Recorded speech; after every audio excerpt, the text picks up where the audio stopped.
just wonder if I'm doing the right thing. In terms of the topics that were covered, it's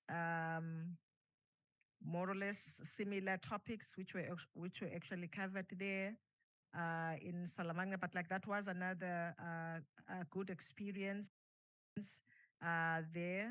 But since I was not there, the people who were there, maybe they will say something about that experience. But like, I guess it was different from the experience in Groningen. Then we come to South Africa, and we were hosted by UCC. So this one was a week-long exchange where identified staff members or colleagues were part and parcel of the training there. And those are some of the topics that were actually covered in UCC. I'm not going to go into details again, colleagues, in terms of the preparation that went into that mobility. And also, Prof, I will also not go into details, also even in terms of the assessment, but like the experience was actually a good one in terms of the people who attended the training there in UCC. After UCC, then we came down here to UKZN for a week long as well in October last year. And so some of the topics that were covered there in line with the intellectualization aspirations of UKZN. So as you can see there, and I'm not gonna go again into details in terms of the whole program, but those were the participants that were part and parcel of the assessment. So I'm not going to go into details as well, but like it was a good experience for those people who were here in UKZN. You can see the success ratio there. And then this year, the team went to Northwest University where they had another very good experience. So those were some of the topics that were covered by Team Northwest. As you can see there, information per day, what were covered, and the assessment, which was also a successful one. Then the last exchange program was Rhodes University. Rhodes University was a total different experience altogether. I think for all the other 6, like if you look at how they had actually organized theirs, because with Rhodes, we saw a lot of involvement of students as well. So part and parcel of the work for the Erasmus, it did not allow us to engage a lot with students because like you can't account for a student participating and so forth. But like with Rhodes University, they did try and they engaged quite a lot of students in their program, and also the staff members who are working from the different programs. It was nice to see them coming to share with us what they do in the different spaces, not only in the African languages departments, but like also in the other spaces, in the same way as we saw with UCC as well. So that was the experience for Rhodes, which was a very good one, colleagues. And I think that will be it. So I'm not going to go through the other ones. I think my last slide for this work package, colleagues, is that what has happened is that as part and parcel of this work package, we were preparing lecturers who are not in the African languages department per se, but who are in other disciplines, your physics, your health science, your mathematics, to know how to teach in a multilingual environment. So that was the training about. And we call it a train the trainer. Now that they have got this experience and they've got this experience locally and also internationally, they are now able to go back to their faculties, to their schools, to their colleges, and then train other staff members. So our appeal from all our different universities to the deputy vice-chancellors and the vice-chancellors is that we support these colleagues My coordinators from the other universities will be writing reports to you as we are winding up the project. We will be writing reports and indicating who are these staff members that have been fortunate and being part and parcel of Baqonde, and we want you to support them. And they already have projects that they have identified. Already some are ongoing, but like we would want you to support them, as we have seen, and we've been asking how you are funding your initiatives in your universities. They will need that support so that they begin to introduce multilingualism in their classroom. Thank you very much, Chairperson.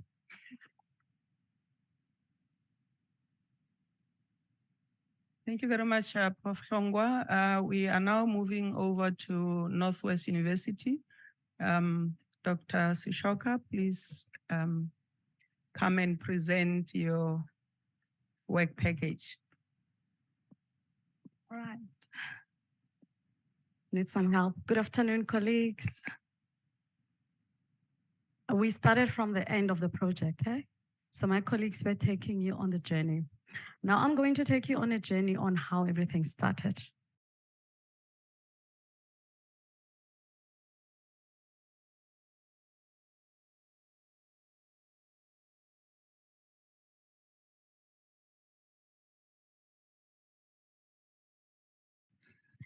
By Baqonde and showcasing this, we're trying to prove to anybody and everybody in here that collaboration can work. We're trying to prove that universities can work together and create sustainable projects. So I'm going to be telling us about where everything started. So the project started, Prof. Loli, Prof. Langer and Pedro, they met and they discussed about this project. And some of us had to take over the project. However, the project had to be divided into different work packages, meaning that work packages was a structure on how we're going to do every phase of the project. So every university had what we call a lead coordinator. At UKZN it was Prof. Shongwa, at UWC, Prof. Basi, at Rhodes is Prof. Dion, and at the Northwest University it was myself. However, the lead coordinators decided that amongst ourselves, we also need a South African leader who's going to make sure that we are accountable. So the Northwest University became the South African lead, meaning I had to give instructions to some of the leads that we are behind. We need FET. We need equipment. We need this. So the first part of the project was to start with a needs analysis, where we decided that as for South African universities and in collaboration with the European institutions, our mandate was to create, develop, and sustain an effective strategy for the implementation. So we had to create our plans on how we're going to take each and every phase of the project. We had also to do a needs analysis on what will be needed.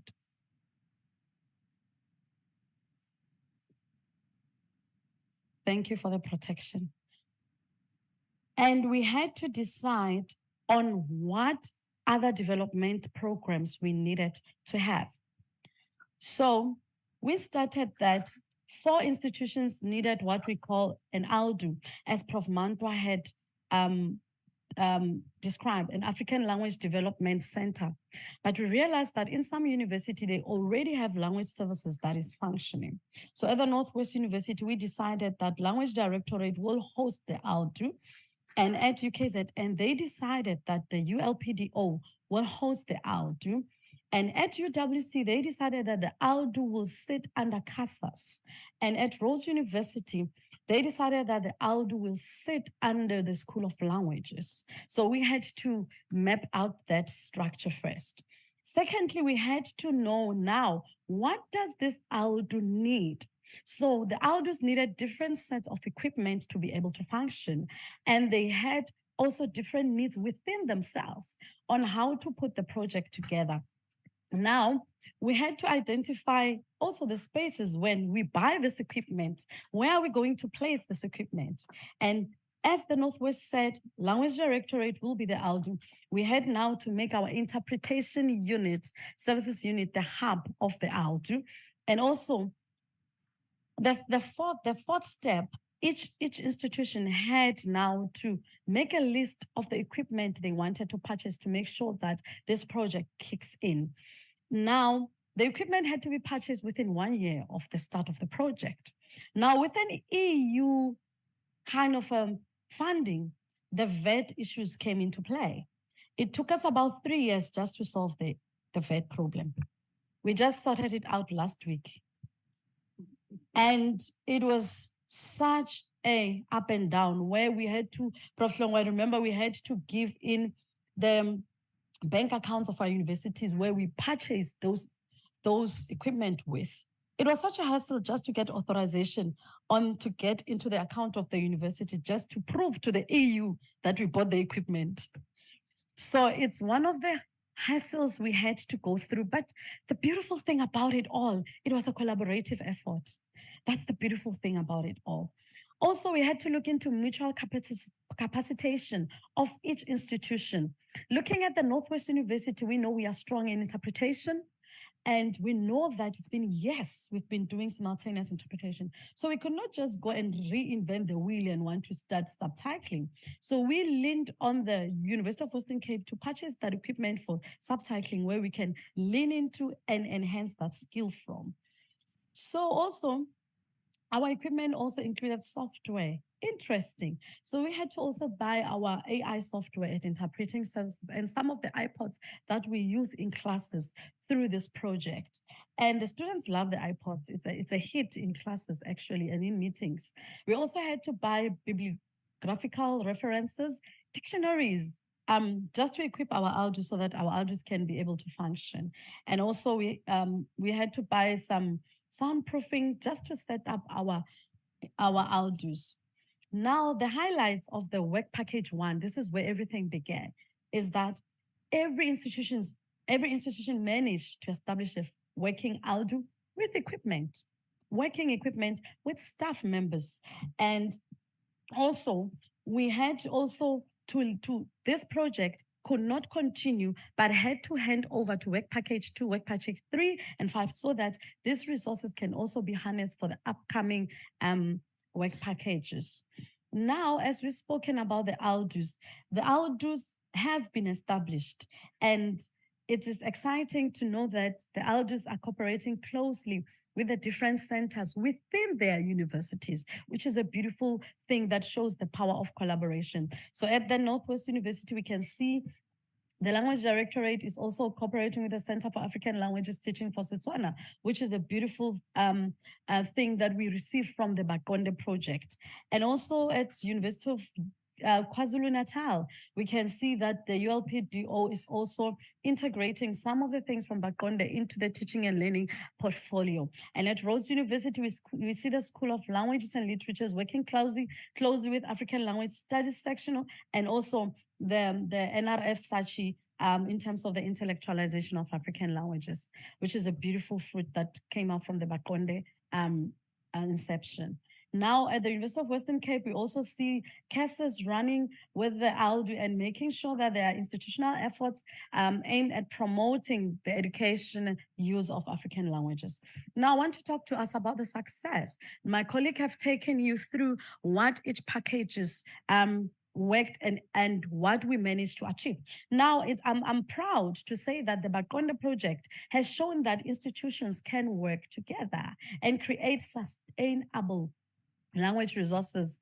The beautiful thing is that we are also in talks with SADILA through Prof. Tlongwa in work package 3 on the sustainability of Polokelo.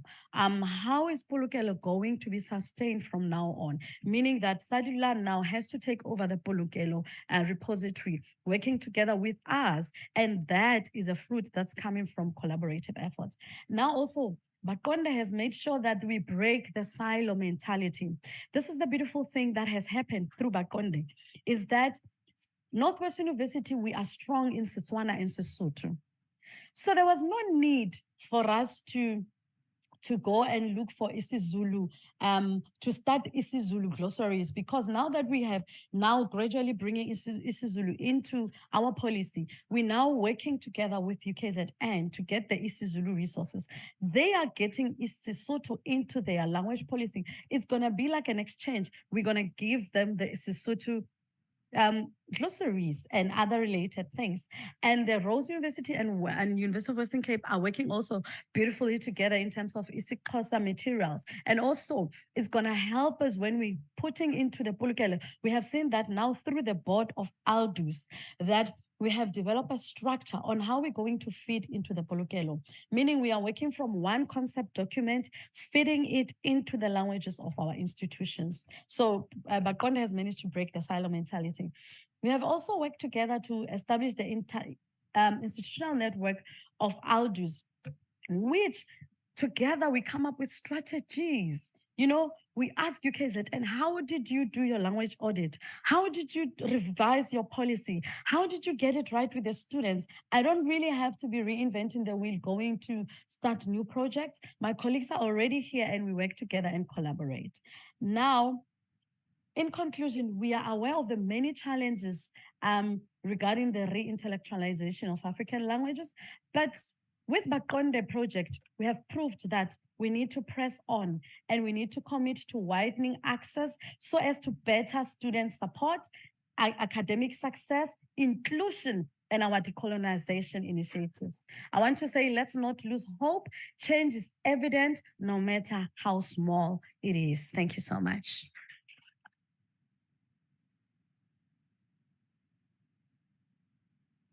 Thank you very much, Dr. Sishoka. I always love your energy. You know, I think you should wipe some of that to me.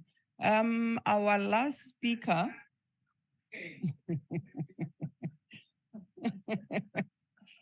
I don't know. I mean, she's young, so she can give me some of her energy. Okay, our last speaker is online. Do we have confirmation that he's available, Tim?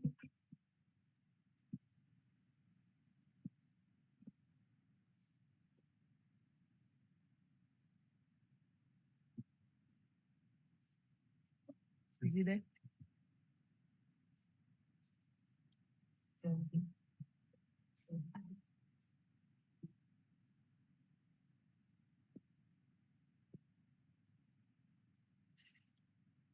Good afternoon, Chair. Oh, yes, you are the colleagues. We are now handing over to Prof. Nkomo, who's speaking to us from Rhodes University. The floor is yours, Prof.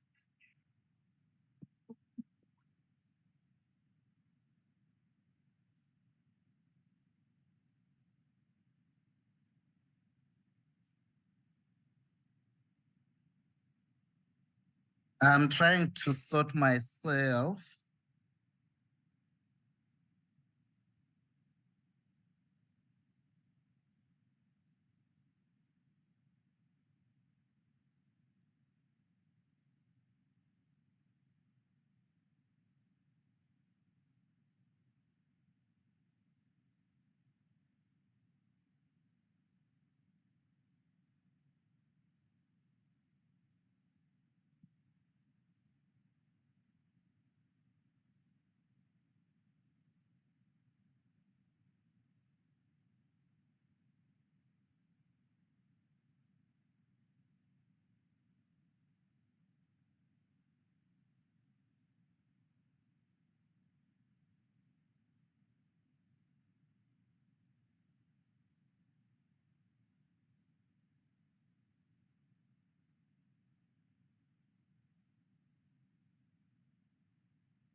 Hello, Prof.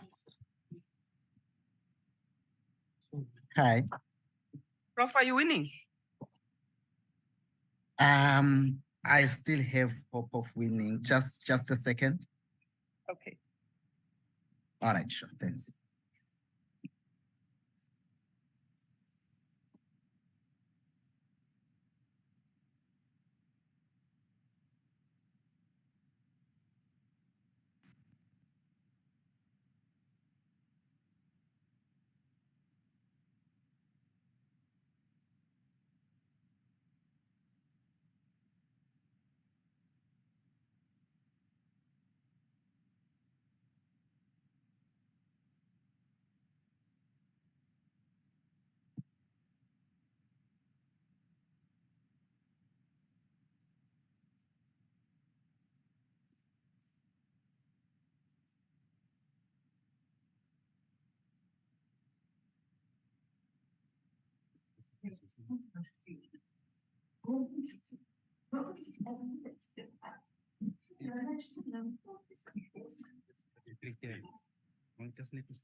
Prof?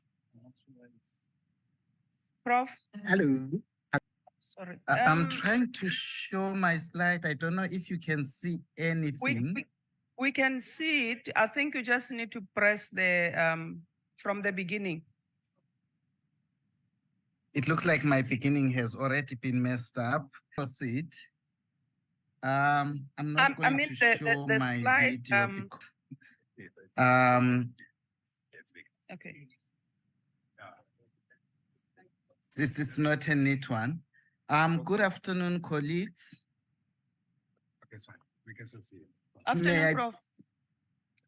Yes, may I please recognize the Vice-Chancellors who are in the House, officials from the Department of Higher Education and Training, as well as officials from USAF.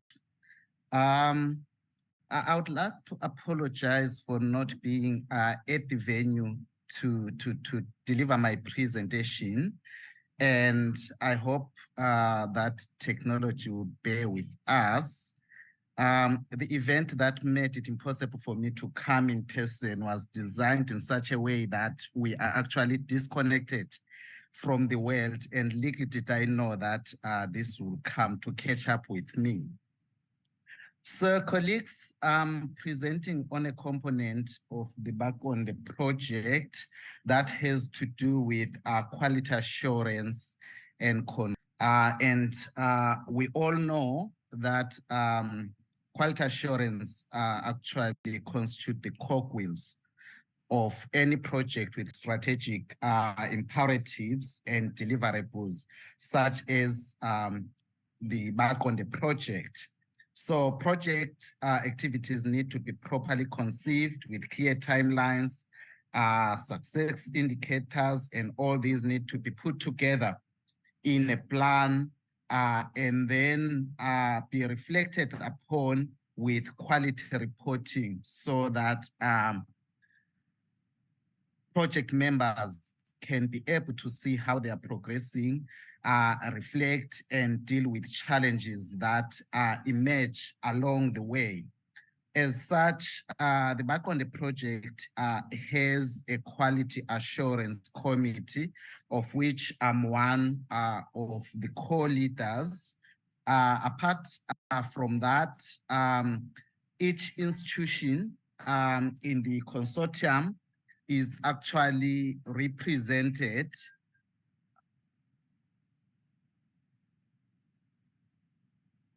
Prof, are you able to have my presentation? Are you seeing my presentation? Yes, but you are still on the first slide, Prof. Okay. I'll proceed. Try and but, click the second one and see if that works. Okay. You are still on slide 1. Yes, the first slide. Let me try to reshare again. I'm sorry.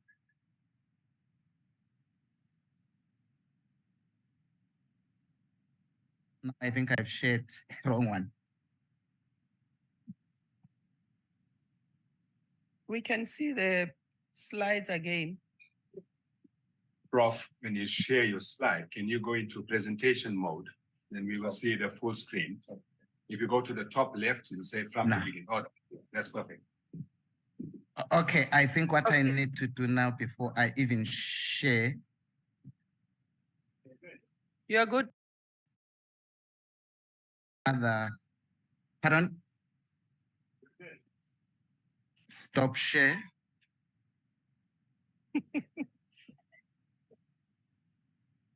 The screen is gone. The screen is on. No, you were sharing, but then you stopped. So I guess you have to reshare again. But I'm not sharing it. Okay. Let me share now.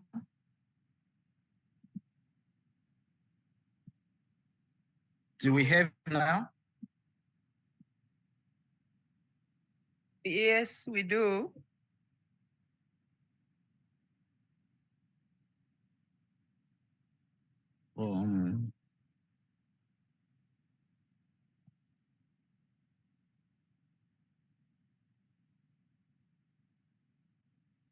Okay, I was actually reporting that the project had as one of its work package committees, the Quality Assurance Committee, whose structure constituted of quality leading team members, of which I'm one, and then institutional quality.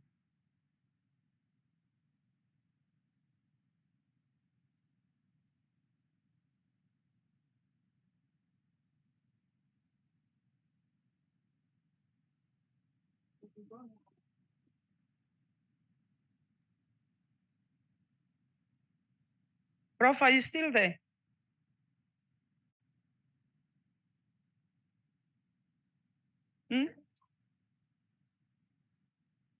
Prof?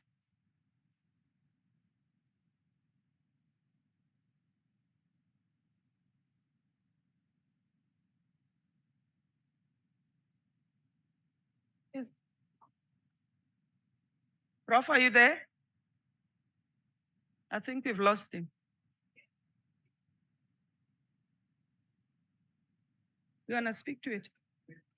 Please. Okay, I think the essence of what my colleague was going to be sharing is as follows, that the project, right from its conceptualization, was underpinned by quality consciousness. And this is also central to our ability to report to the funders. Like I was saying in my presentation, well, we have a joke in the project, even things that don't count. All right, so it was important that we set up our quality management structures in such a way that we'll be able to meet with our reporting requirements. So whether it was the first work package around setting up the structures, there was a battery of quality indicators that had to be ticked off for us to say this work package has been completed. With respect to the training, for instance, you saw that it was central that at the end of each training, we had a survey of participants' experience.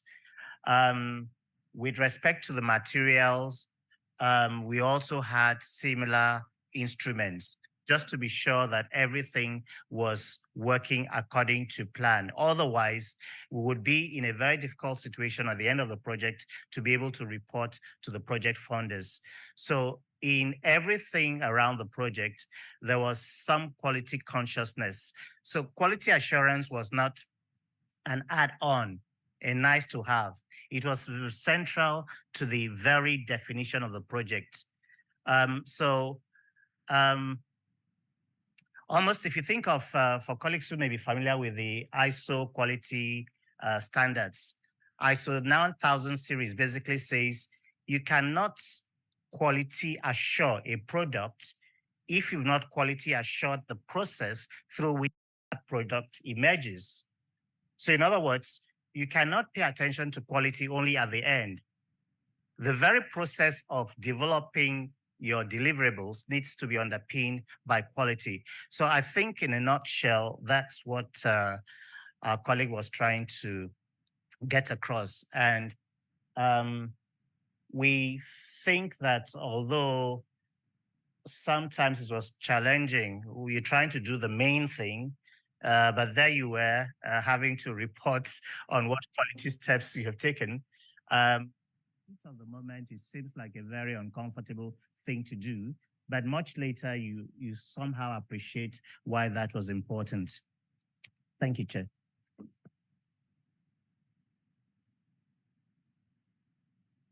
Thank you very much, Prof, my profs.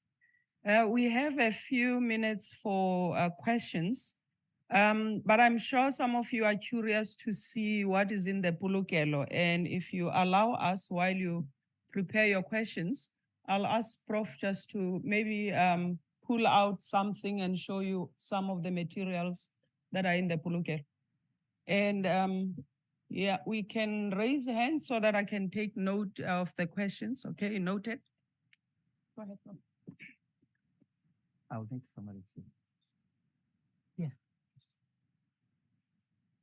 But let them go on with the questions. Okay. Yeah, please. I've noted Prof. Madhu.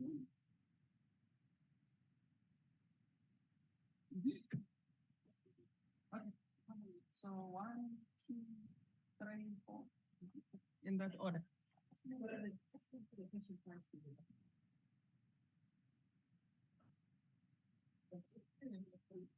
Yes, continue. Sorry.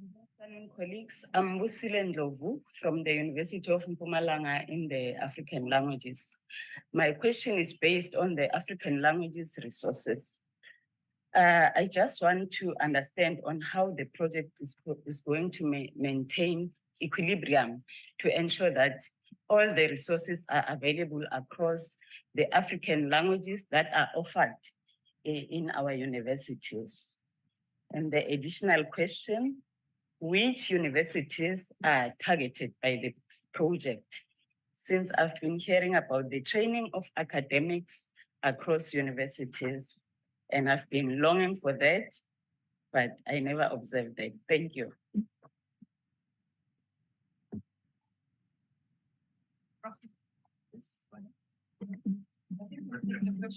Okay, no, thanks so much, Chair, for presenting this example of a collaboration that we have with international partners.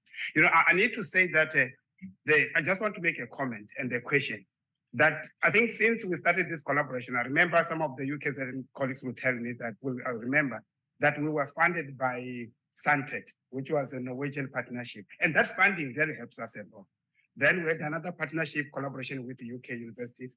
But throughout this collaboration, the biggest question is disengagement. When you engage with the global north, they are interested, of course, you know, with also learning from the global south, but there are no clear disengagement strategies. So how do we sustain this? So at least I'm happy that from Batonda we can see a bit. But I think universities should also come in. For example, with Santed, UKZN provided a budget to continue the Santed project. UCT, we were just starting, also provided a budget to continue that project. So I don't know with Batonda, what is the disengagement strategy? That needs to involve universities, not maybe even government, because there's a lot of lessons from this project. But how do we sustain this, except resources? Because these are online resources. If they are not maintained, after a while, those resources will disappear from online. You will not be able to maintain this.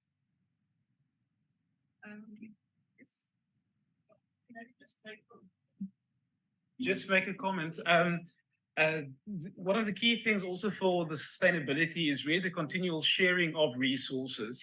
And it would be great that, as a closing package of the conference, if Yusuf could facilitate sending out information also for people how to get more materials on Polokelo, how to learn more about the project, how can they access that, that people really know about that. And we've already mentioned from Saddler's side, helping to sustain the data and the repository itself. That's one part of it, but we also want to help play a role to make sure the community stays alive beyond this. And practical things around that would be to look at bringing people together to see what would a future roadmap for something like a Polokelo look like. What are the things that we can do that we can share the training experiences with a lot of colleagues that I think are interested in terms of how do you do these multilingual teachings and so on. So really about the sustainability is not just about the repo, but it's also about the community. And we all need to contribute and help with that. So if Yusuf could help to share those links of how to get materials to the repo, that would be wonderful. So that's just a comment. Thank you.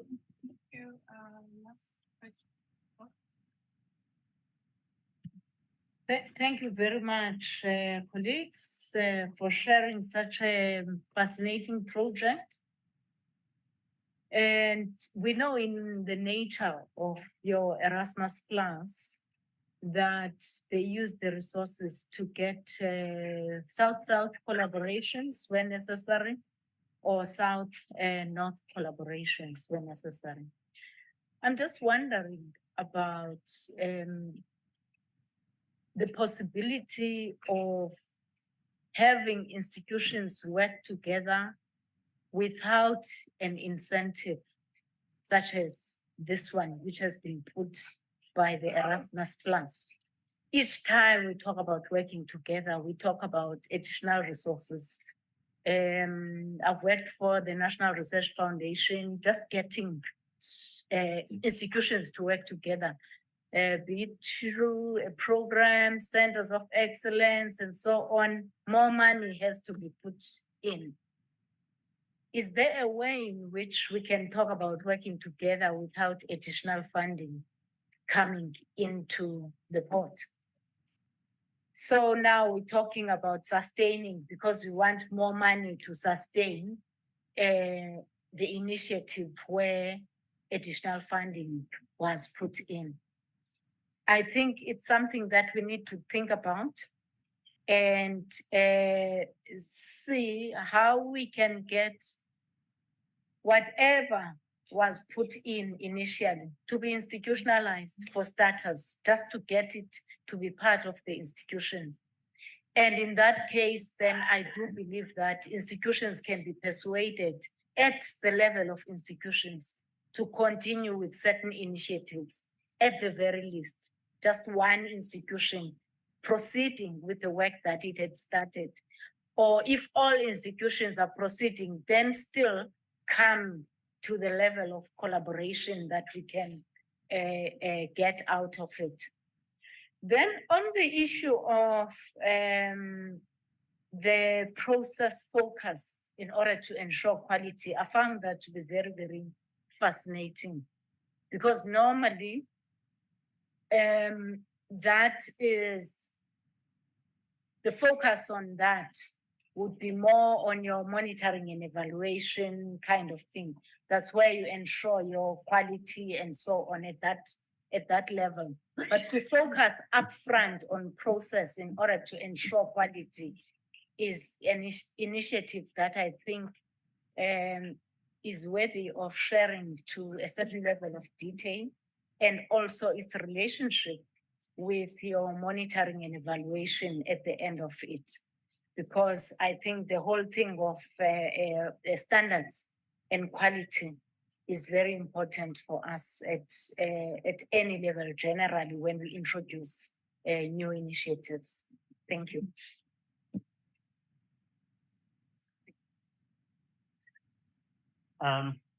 So we have a couple of questions. So my colleagues, I'm sure, will check. That also includes you. All right. So there was a first question about the languages represented here. So the 4 partner institutions, right? So that's UKZN, Northwest, UWC, and Rhodes kind of have a mandate for certain specific languages. But if we're able to show you the Polokelo repository, you'd see that there was a concerted effort, certainly by one of the institutions, UWC, to go beyond that. So we actually have some resources in Chitonga, which you saw earlier on.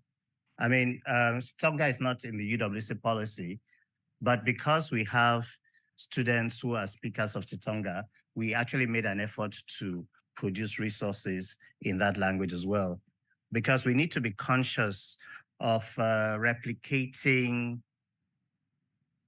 hierarchies even within African languages. Some languages are better served than others. So as part of a social justice consideration, we actually made an effort to cater for the so-called smaller languages. Now, with respect to the training was essential in the first instance for colleagues in the partner institutions.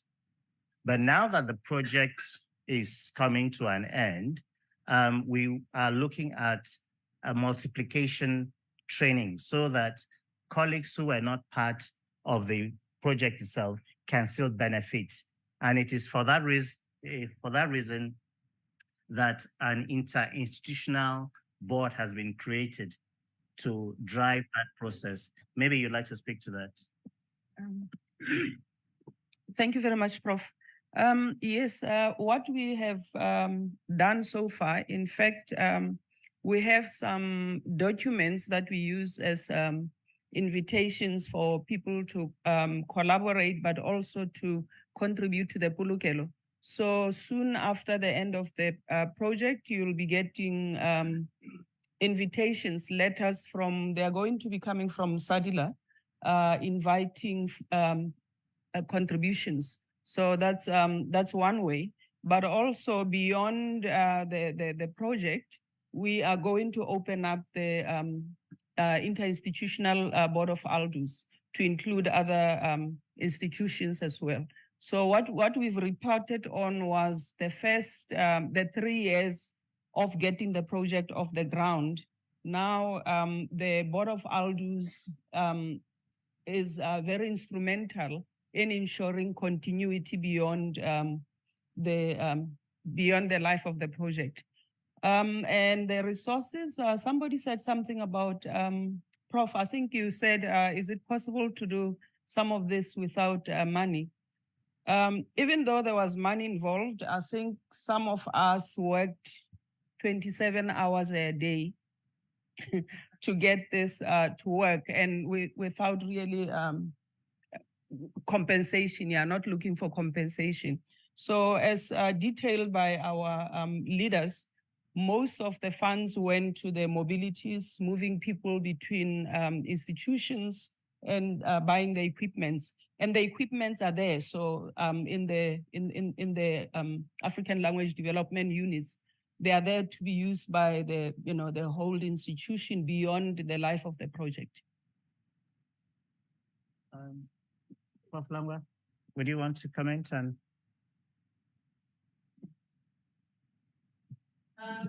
Thank you very much for some of the questions that you have raised. I think maybe let me begin with the question on which universities are actually involved. I think that was the first question. I think as part and parcel of Bakonde, we initially worked with only 4 South African universities because like they were part and parcel of the application, and then the 3 universities from Europe. So the project then was contained within those 7. But like now, as part and parcel of sustainability, we are now going to open up, and the opening up of the work of Bakonde is now part of the collaboration that we now want to extend to other universities to say, here is a platform, in this case, which is Polokelo. Here is a platform. As the 26 universities, we do have different languages that we are developing. Now, from what you are developing, that doesn't have any copyright issues, whatever that you like to share, which is a teaching material. Here is a platform, let's share.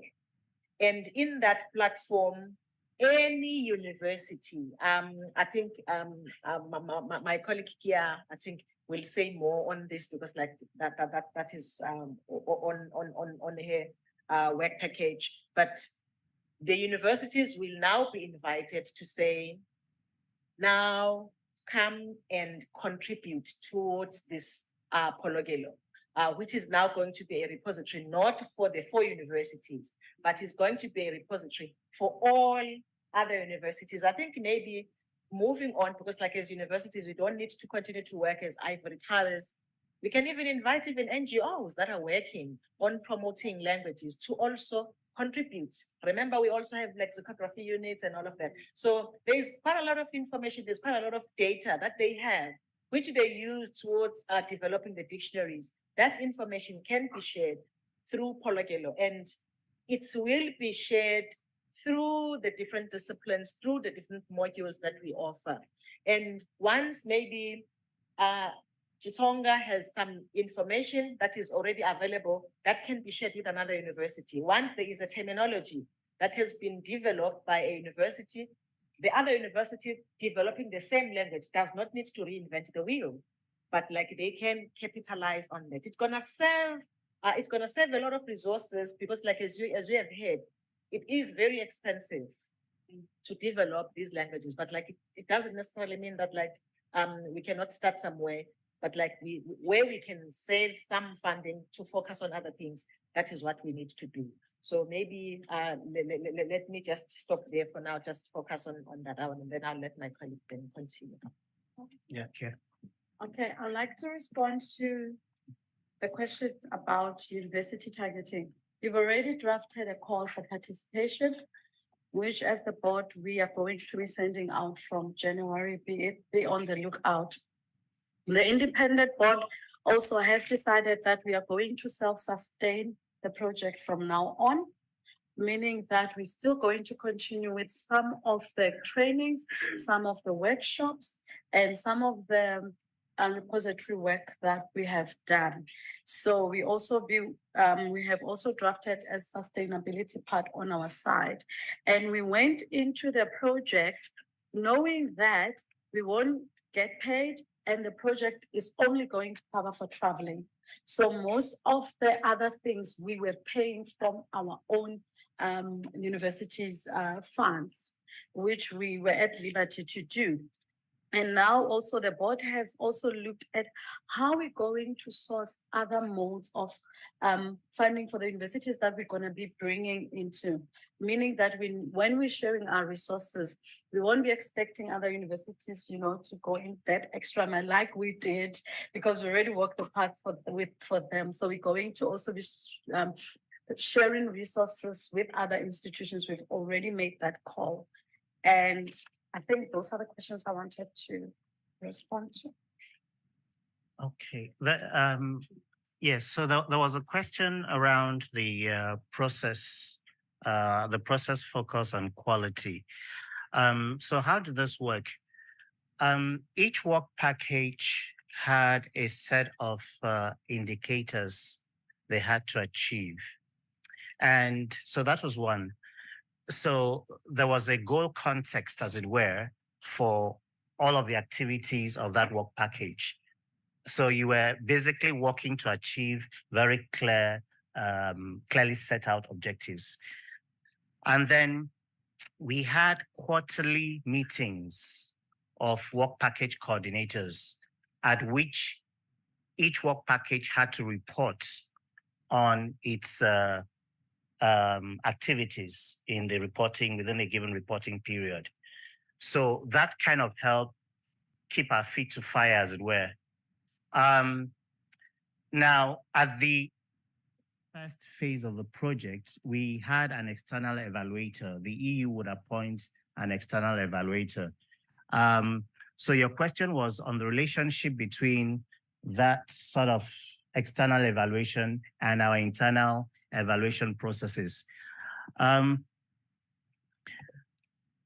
Well, colleagues will bear me out. Yes, there were some areas where we had some disagreements with the external quality manager, but by and large, the internal quality management processes we had implemented led to, I think we were given about 80% pass mark in the first round of quality. There were a few things that we hadn't done, but because it was not a summative assessment, it was formative. We had another phase within which to fix whatever was outstanding. So we are all sitting with bated breath, waiting to see what the EU appointed quality evaluator will say now that the project has come to an end. I think we are fairly confident that our performance level shouldn't be anything lower than 85%. Again, because of the internal quality management mechanisms that had been put in place. Oh, Prof. Kumar. Thank you, Madam Chair. I wanted to address Prof. disengagement and to look at that is coming from John said on the support and sustainability of the project, not resting solely on the repository, but needing more careful planning, which I think extends his kind of question on sustainability moving forward. And I think, and you've made allusion to, and you've tried to loop it back to your comment. I think what SADILA can do in the first instance is to keep the community of practice alive, particularly the core leadership of this current project, so that the coming universities that want to come and be critical players can also expand that community of practice. So at the very first instance, we are very happy in the first quarter of next year to facilitate that conversation so that you can transition from the end of the project to the beginning of the new phase, the post-project phrase, so that nothing is assumed and nothing falls through the cracks. So we can do that. But we are hoping that in the conversation at that community of practice, we can begin to think about how we can bring in the new players, stemming from your experiences, because your experiences are going to be very informative, very instructive, so that we can sustain this project beyond its funding period.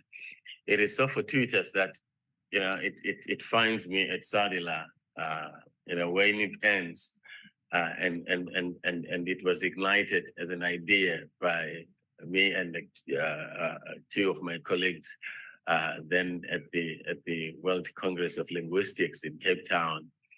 But it's such a thing that we cannot let die because of, I can't overemphasize its value to higher education, to basic education, to the resource management going forward. But I think we need to, at that community of practice meeting, we need to formulate a post funding period sustainability model. Because again, as John Stan mentioned, it's not about sustaining, managing and maintaining the repository. It's one big thing, and it's one big thing that the project is bequeathing to SADILA, but it's the growth, the post project growth, where we want this critical buy-in from other universities and the growth of the project and the repository beyond end of this year. So I wanted to bring in that, and I think we can develop that strategy, Prof. Mbulu, at that community of practice, so that it doesn't fall flat. And I know that there will be evaluation mechanisms from EU as well that are going to proceed beyond the funding period. And that would be helped by this conversation and this strategy that will emanate from that conversation in the first quarter. So the team is here from Sadila. They are listening to what I am doing to them. And I already had the technical manager behind me saying, yeah, tell them we can do everything.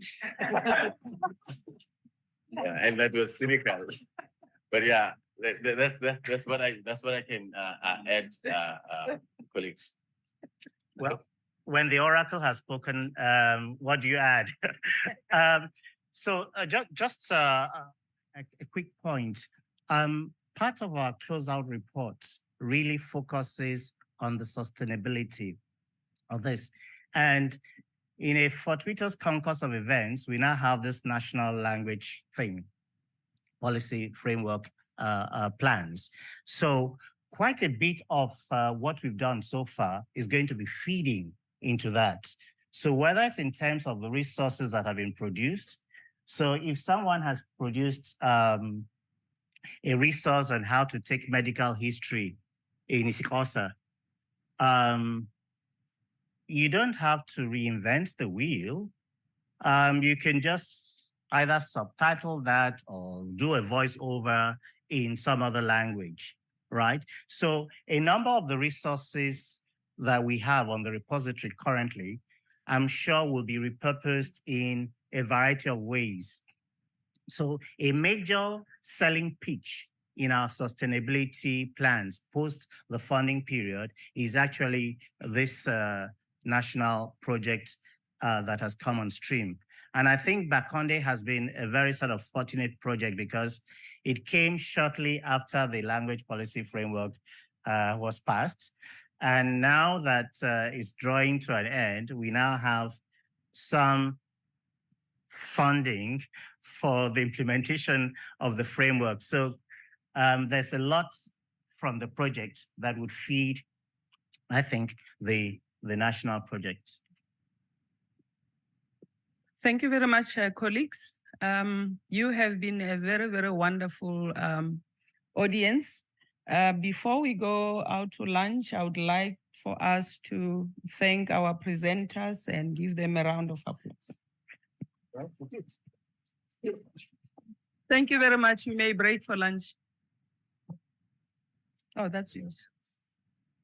Well done. Well done, team. Well done, program. Well done, guys. Thank you so much, Prof. You did very well. Thank you so much. Actually, I'm sitting. The student was not. Yeah.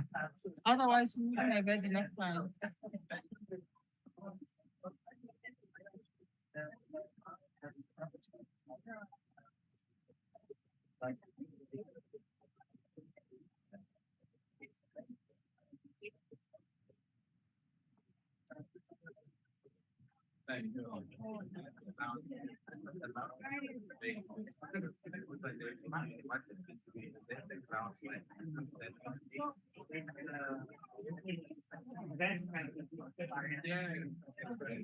Apologies, colleagues. We need to be back here at 2. We are a little over time by about 8 minutes, but we need to be back here at 2 o'clock. Thank you.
Coming, boy, coming.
get this thing right.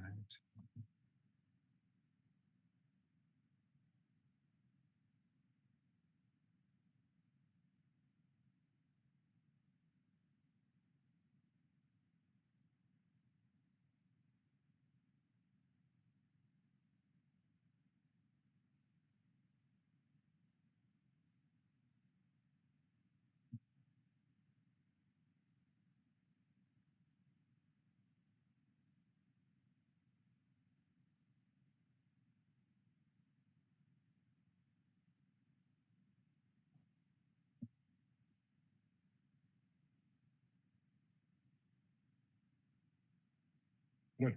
Okay, cool. So this one is the arrow to Oh, which arrow? any Okay. This one. Down upside. Okay, okay. No, that's fine.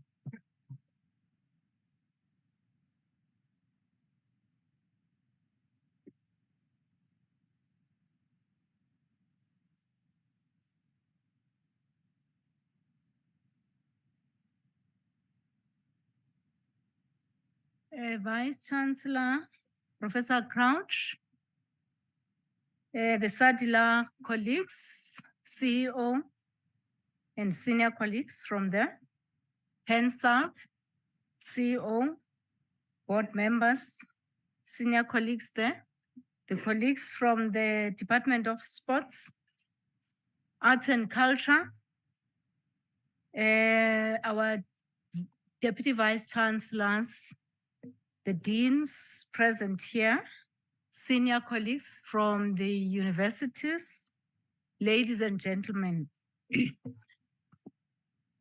This is the last session of a very interesting, fascinating, engaging 1.5 days on issues of multilingualism.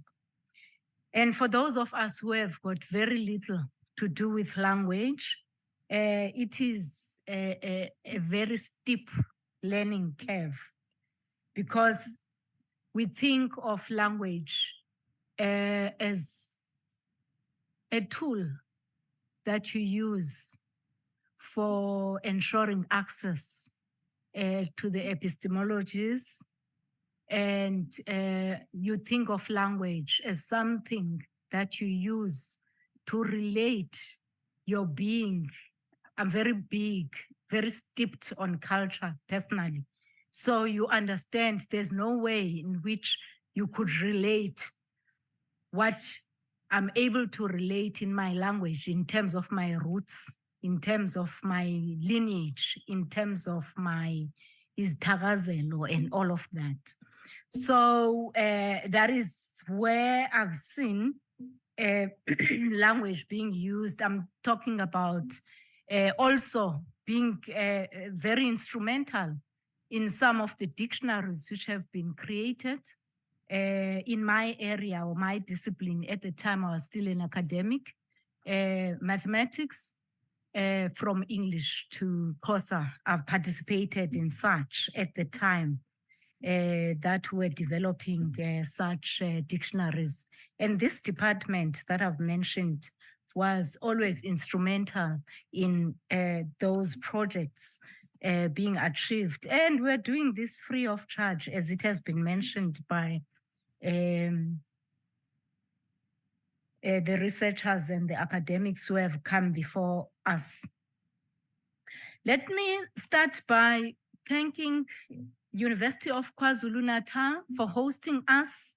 You will agree that it has been a pleasant 1.5 days where we felt cared for. We felt a lot of thought had been put in the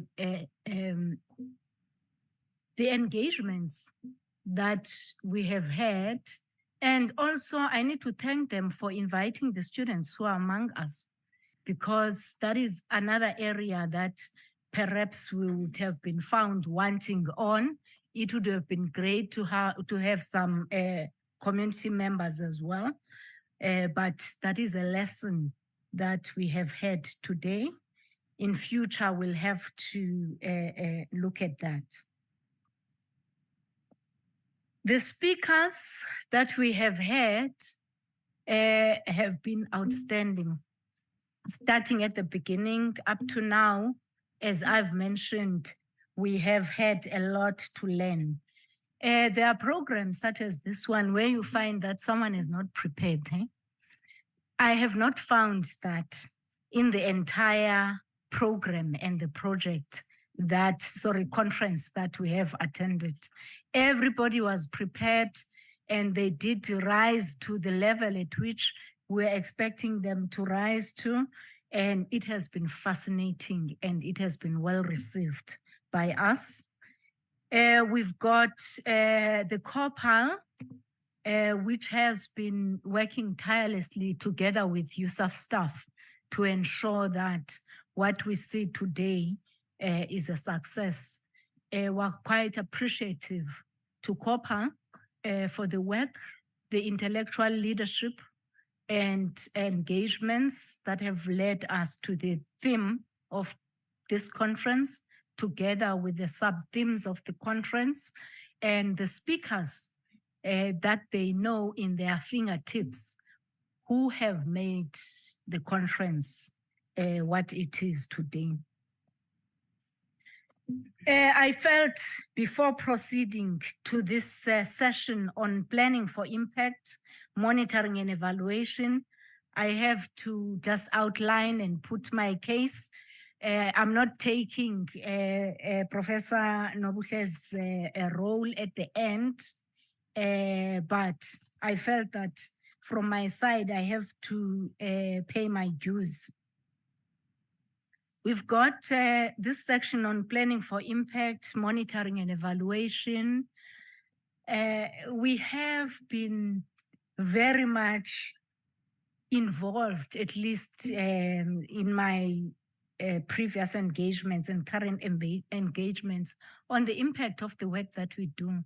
Whether we're talking about teaching and learning, when we're talking about research and innovation, whether we're talking about community engagement, and broadly, the impact of a university, be it on communities, be it on students, be it economically, socially.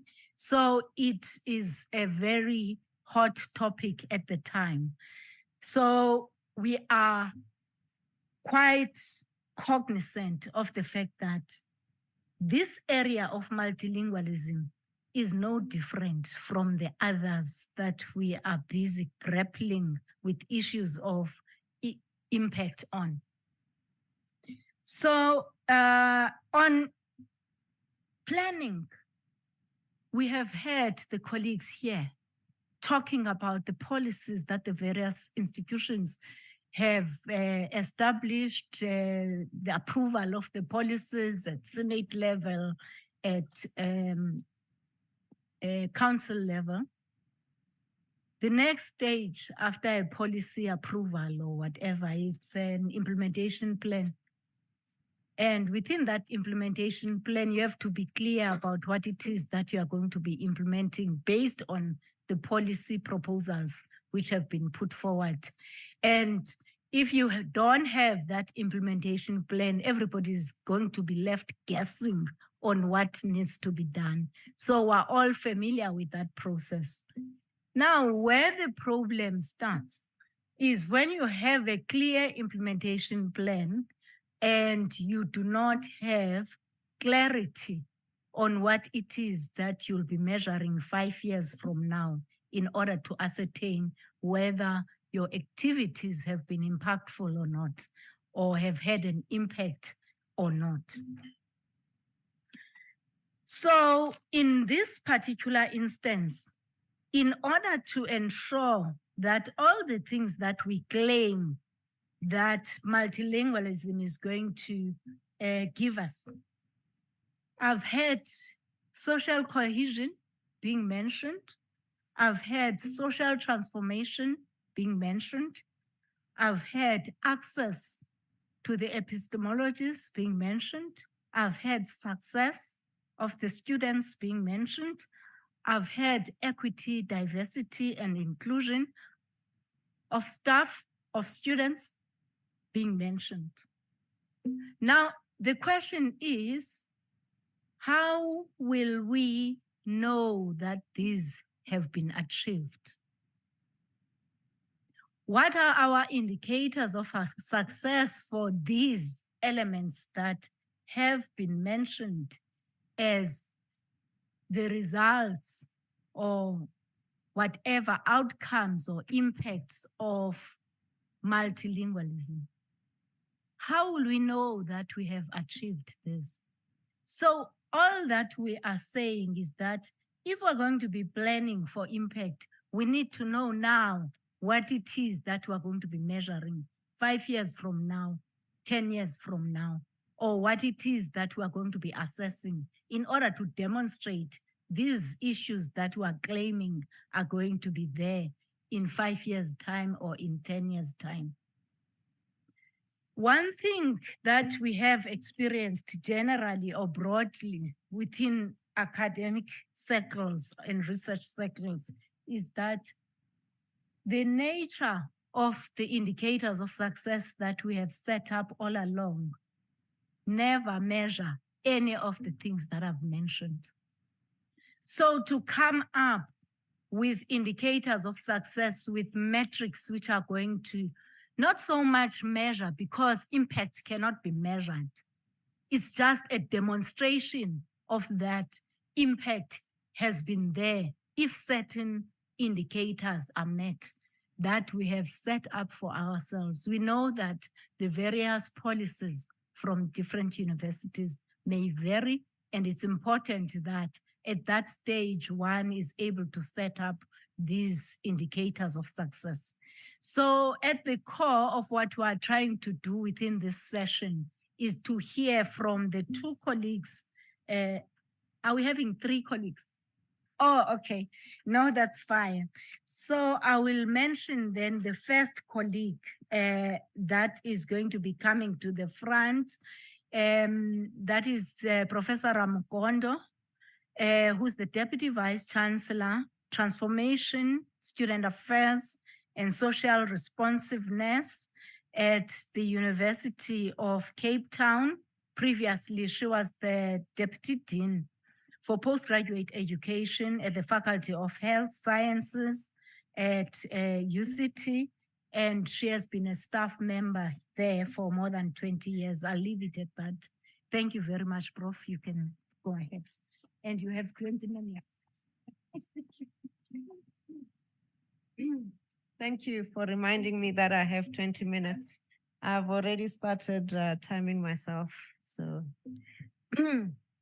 you scared me there, my sister, when you said when I was an academic. So I'm like, yo, is that what happens to us? You know, do we give that part of ourselves up completely? I hope not. I hope not. But thank you for that introduction. And it's a real pleasure to be engaging this very august occasion. And I really am grateful that you are here. And many of you I know. And yes, I was a bit cajoled by my sister.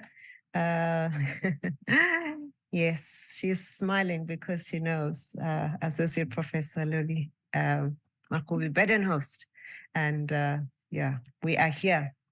And I think she's really doing this because she realizes that, you know, the executive or members of senior management team at all our universities need to show up with regards to the language policy. So I'm not going to waste much time with lots of intros. On the slide is just an outline of what I will cover, and I'll move swiftly on. So in as far as introduction is concerned, it is important to remind ourselves that as universities, we do have the constitutional mandate to deal with language matters. We have a policy framework, the new language policy framework for public health education institutions. It's an important framework from which to operate. languages in higher education institutions are a key aspect of transformation, regardless of where the language policy is situated within an institution, whether it's the DVC for teaching and learning or whoever, transformation is key. Yeah, given the slow pace of transformation at many of our universities, including my own, the University of Cape Town, it is important that we take stock and we introspect in terms of how far we've gone. Already this morning, the usual siloed approach to language, to transformation has been highlighted. And I think we need to keep addressing that. So I'm giving this context so that you can see how I have situated planning for impact and monitoring and evaluation. And I want to start or move next to the wealth that we enjoy as a country, South Africa, and that is diversity.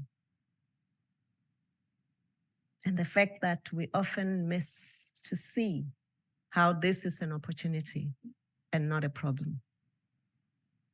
Often it is the case, and this applies for my university as well, the University of Cape Town, where we spend a lot of time squabbling about the third language, what it should be.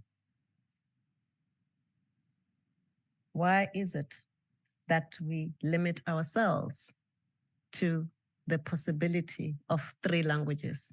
Why not 4, if there is a 4th language to be accommodated? Diversity is an opportunity that we should maximize and not make a problem. It's also the case that it appears that oftentimes we have bilingualism as the benchmark, implicitly so. I note that often there are disjunctures, right? So even in this space, a colloquium, yes, by the community of practice, which is part of USAF, the extent to which multilingualism finds expression tells us a story. Yeah, been very alert to the fact that where we speak languages beyond English is often when we are joking with each other during light moments. What are we saying about the seriousness of these languages? So perhaps it is time to conduct an audit on participants of the corpus. How many languages are available, are alive in the corpus? Don't we want to know? Proficiency across those languages, don't we want to know?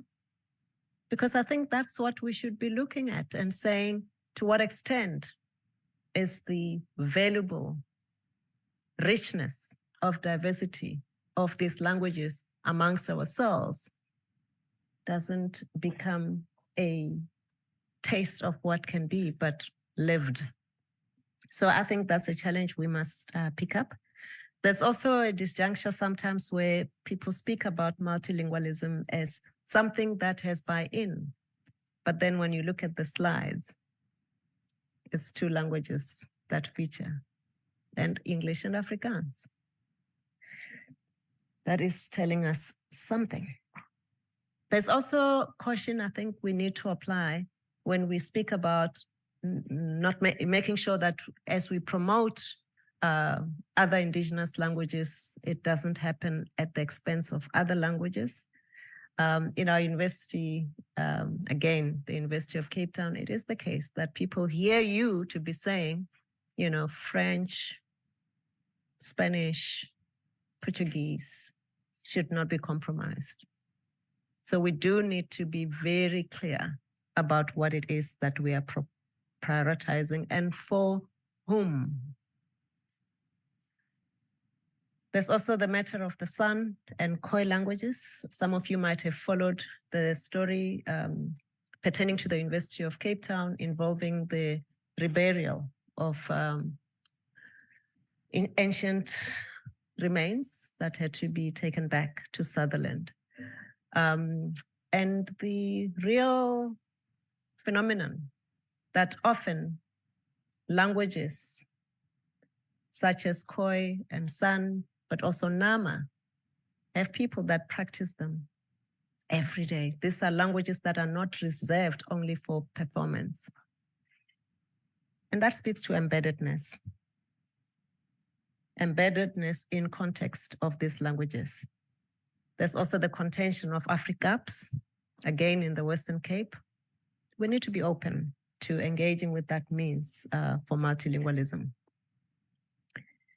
The focus is on impact, and I'm highlighting embeddedness because I think that's what should be key when we look at evaluating how impactful our efforts are.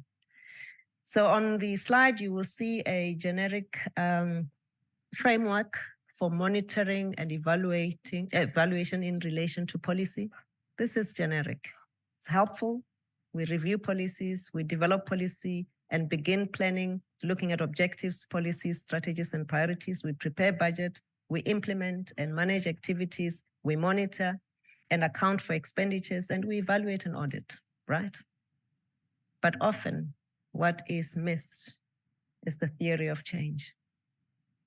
The theory of change is helpful as part of monitoring and evaluation because it gives us the what and why, such that the exercise of M&E is not just a tick box exercise. As an example from the University of Cape Town and with reference to a project that I lead, which is centering African languages to decolonize curricula, we set out already with a goal in mind, and the goal broadly is to increase the use of African languages, particularly isiXhosa, for decolonial scholarship in health sciences. And the focus on health is deliberate because we see health and well-being of humans and all life being the ultimate purpose for the intellectual endeavor. We're cognizant that otherwise it is easy to trap ourselves in the usual colonial edge of sustaining scholarships of death. Ours instead is a preoccupation with life and the living. So we had a theory of change which focused on assumptions, but also key driving questions. And these assumptions are informed. They're informed by experience, by data, research, and policy imperatives. In terms of experience, the first one was the inadequate teaching of isiXhosa compared to Afrikaans. And I'm sure we're not the only university that grapples with that. In fact, the whole nation grapples with that. Basic education grapples with that. The second assumption based on experience, and this is coming from the work that we did, which I was part of leading, the curriculum change working group, which was a response to the Rose Must Fall. Now time is moving, eh? The Rose Must Fall moment is that language and its power can sustain hierarchies of power and privilege through assessment practices that can be experienced as discriminatory. And from research, we have work by Nolubaba Jam, who found that teaching of isiXhosa was often teacher-focused with little evidence of learner-centered pedagogies, and also work by Dr. Matumo Ramafikeng, where she shows that multilingualism is key, yet an untapped resource that students bring into the academy. Policy imperatives are clear.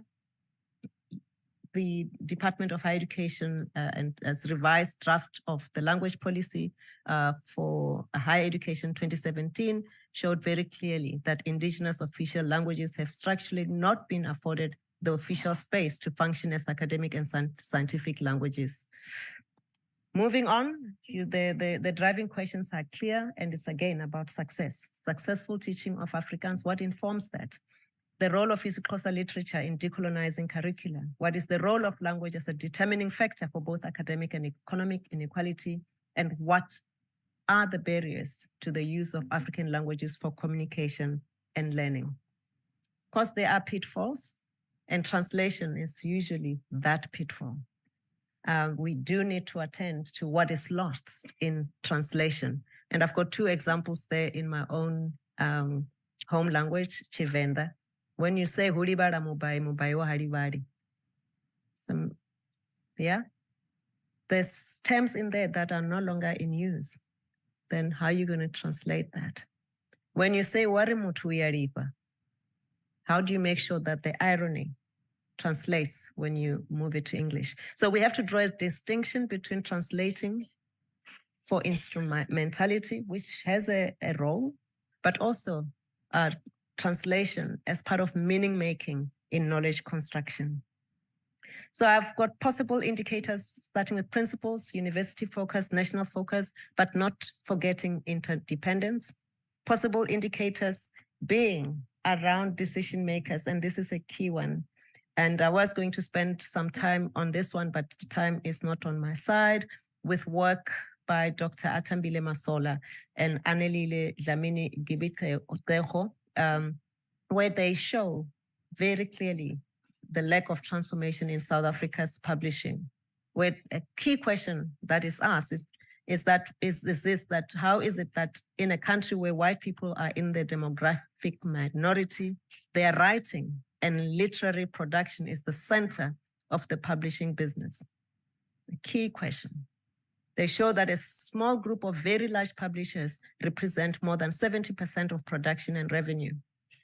That Black females dominate the sector in terms of numbers, but they largely occupy positions in marketing, human resource, finance, and administration with little or no editorial responsibility. And what we hear from publishers, according to Masola, is that publishers say they will not publish original writing in African languages because people won't read. Yet people want to read, but can't because it's not published. So it's a chicken and egg situation that is created by the industry.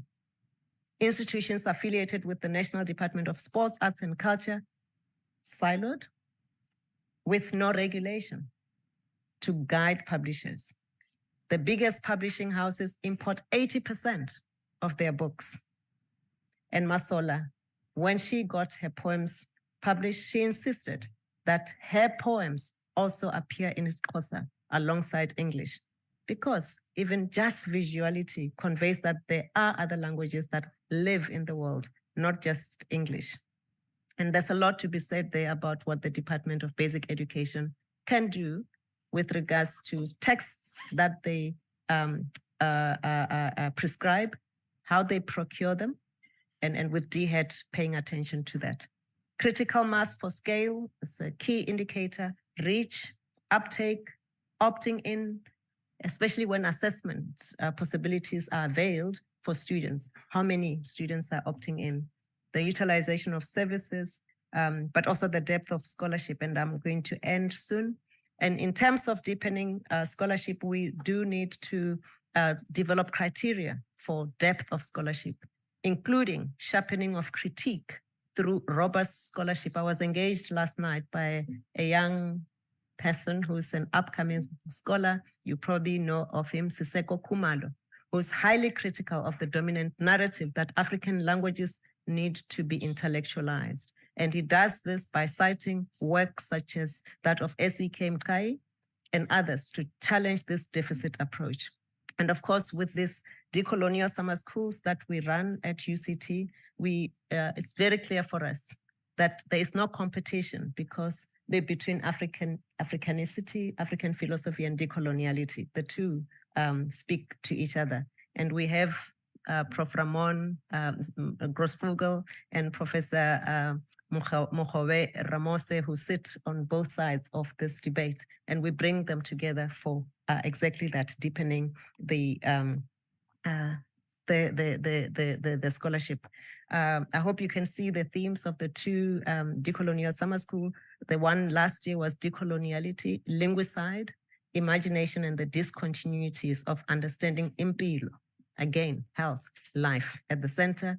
And in 2024 is decoloniality, ilwimi, languaging, and practice in the context of continuing dehumanization.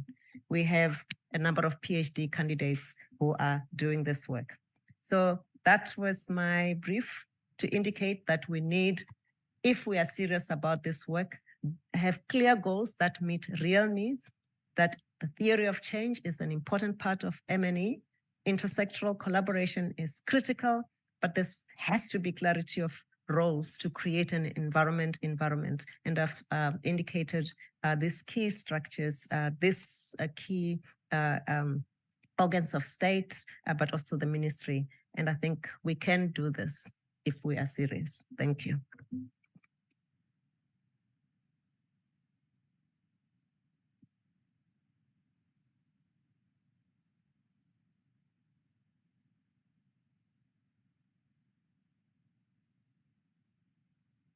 Thank you very much, Prof, for raising all these critical questions that you have raised and reminding us about MNE and the importance of theory of change when it comes to MNE and the role clarification of the various stakeholders who are supposed to be driving this multilingualism that we're talking about. Colleagues, oh, by the way, the first thesis that I marked, which was written in Xhosa, was from a student from UCT. So when we look at the whole issue of translation, so all the content, mathematics related content, it was written in Xhosa. And that was my first experience of a full thesis, master's thesis written in Xhosa from a student who was at UCT at the time. That would have been more than what, when did I stop being an academic? Maybe 2006, when was that? I can't even remember when that was. Colleagues, we are moving on to the next speaker, Mr. Kumbulani Mgadi, who's the Director of UKZN's Language Planning and Development, or at the UKZN Language Planning and Development Office. You'll recall that Professor Mkhize ended up addressing us at the beginning when the Vice-Chancellor was not available. So he's already addressed us. I think it was proper that he gets replaced at this stage. Thank you very much.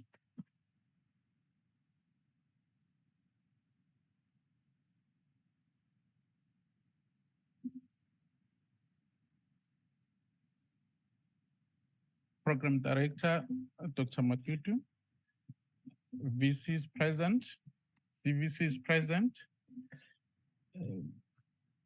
Directors of language units, professors present, colleagues, I greet you all. Yes, that's done.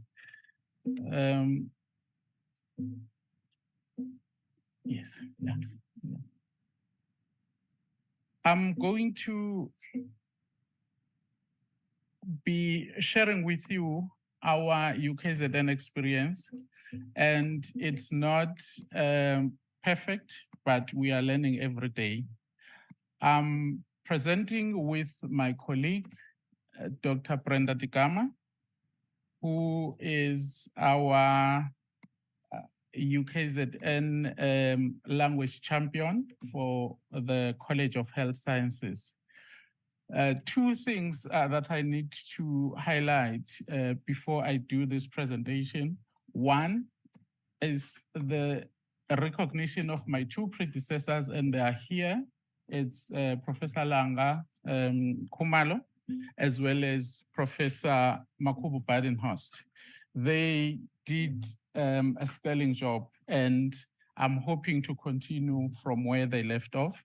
And two, I'm grateful that the University of KwaZulu-Natal is a very collaborative institution in that we are working collaboratively with 4 colleges: College of Health Sciences, College of Humanities, College of Engineering and Science, as well as College of Law and Management. And I believe that all the colleges are represented here today. So from the onset, we believe that the language matter is an issue of collective wisdom. I think we have emphasized that more than enough. But to stretch that a bit further is to say the University of KwaZulu-Natal is doing more than just collaborating with other institutions. We are collaborating very extensively internally, in that in sessions where only linguists are present, we always lament the lack of support and lack of capacity and all that. But when you involve other departments, or when you involve other disciplines other than those that are connected to language, you realize that there is a lot that we can do together. And we have experienced that with the University of KwaZulu-Natal, wherein the colleagues from all the colleges have participated in what we've been doing. We are going to be focusing on these 3 aspects: UKZN and its language policy, as well as the impact monitoring and evaluation aspects, and the lesson learned and the recommendations. These are going to be our experiences, colleagues. It's not something that we think is perfect. As you would know, the University of KwaZulu-Natal promulgated its language policy in 2006. And it revised it in 2014, and it's under revision this year. In 2022, we started the process, and we have engaged extensively with the stakeholders internally, and we are in the final stages of our engagement. And we are proposing a multilingual language policy, as it were. I think we had discussed this yesterday. As you can see, the arrow is indicating that we are now proposing isiZulu, Sesotho, South African Sign Language, as well as English. As you can see in their order of priority, maybe that can give you an indication of where we are. But we are indeed proposing this, and then we are hoping that the Senate and the Council is going to approve it. As I indicated, that my predecessors did a lot of work insofar as this is concerned. Langa Khumalo says, in our South African context, the intellectualization entails a careful planned process of hastening the cultivation and the growth of indigenous official languages so that they can effectively function in high domains as languages of teaching and learning, research, science, and technology. I think we've been saying this since 10 o'clock in the morning. But again, it doesn't take away the fact that this is what we believe at the end of the day we are going to achieve if we are continuing in the pace that we are working on developing our indigenous languages. We want them to attain the status or to be able to function at a high level. As a way of indicating how our university has set up to develop indigenous languages, this is the organogram that we are using. I think yesterday there was a comment about how structures of the universities are important in enabling the implementation of the university language policy and plan. At the University of KwaZulu-Natal, we've got the University Language Board that was created by the way of charter by the Senate to ensure that it monitors the work of the University Language Planning and Development Office, which is the ULPDO, as you can see. The chairperson of the board is Professor Msibi. He chaired the session in the morning. And then we've got the representative from PENSALP, we've got representative from SRC, Professional Services, 2 experts from African languages, and representatives from all the colleges. And when you look at it at the bottom, we've got what we call language champions from each schools. We've got 19 schools rather. I'm now thinking about the universities. We've got 19 schools, and then professional services, as you can see, has got its own language champions, and there is ULPDO where the organogram converges. The ULPDO is the one that is charged with the responsibility of implementing the language policy and plan, as it were. And we report to the ULB, and the ULB report to the structures higher than us, including Senate as well as Council. The intellectualization program, as it refers to the quotation that I cited earlier, is designed like this. As I indicated earlier, it's not exhaustive and it's not perfect, but we improve it over and over again. The first one, we realized that without corpus, we cannot talk about intellectualization. And we've got isiZulu National Corpus that is sitting at roughly around 30 million tokens. And we've got terminology development, which is the other flagship program. We've got research and social cohesion programs.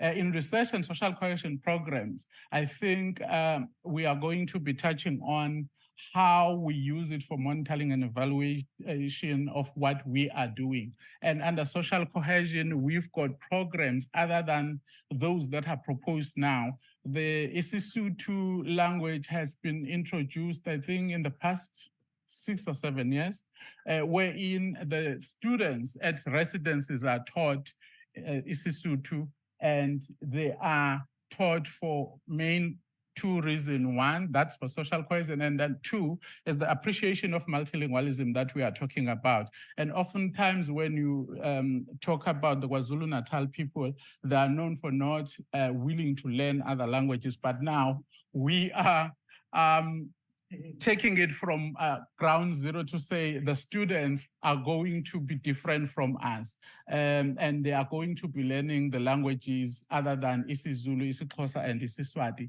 The idea was to say we do not want to teach them the languages that are within the Nguni group. We need to teach them the languages that are outside the Nguni group, which is Sesotho, as well as the South African Sign Language that have been spoken about, I think, many times. And then the literature development as well as human language technologies. Those are the 5 key priorities, we call them flagship programs, that we have used in our intellectualization project. But today, because we want to speak about how can we measure impact, I'm going to be very quick, colleagues, and then allow my colleague to take over and zoom on to how are we measuring impact. But I just wanted to give you the context of where we are and what is it that we are doing and how we are doing it.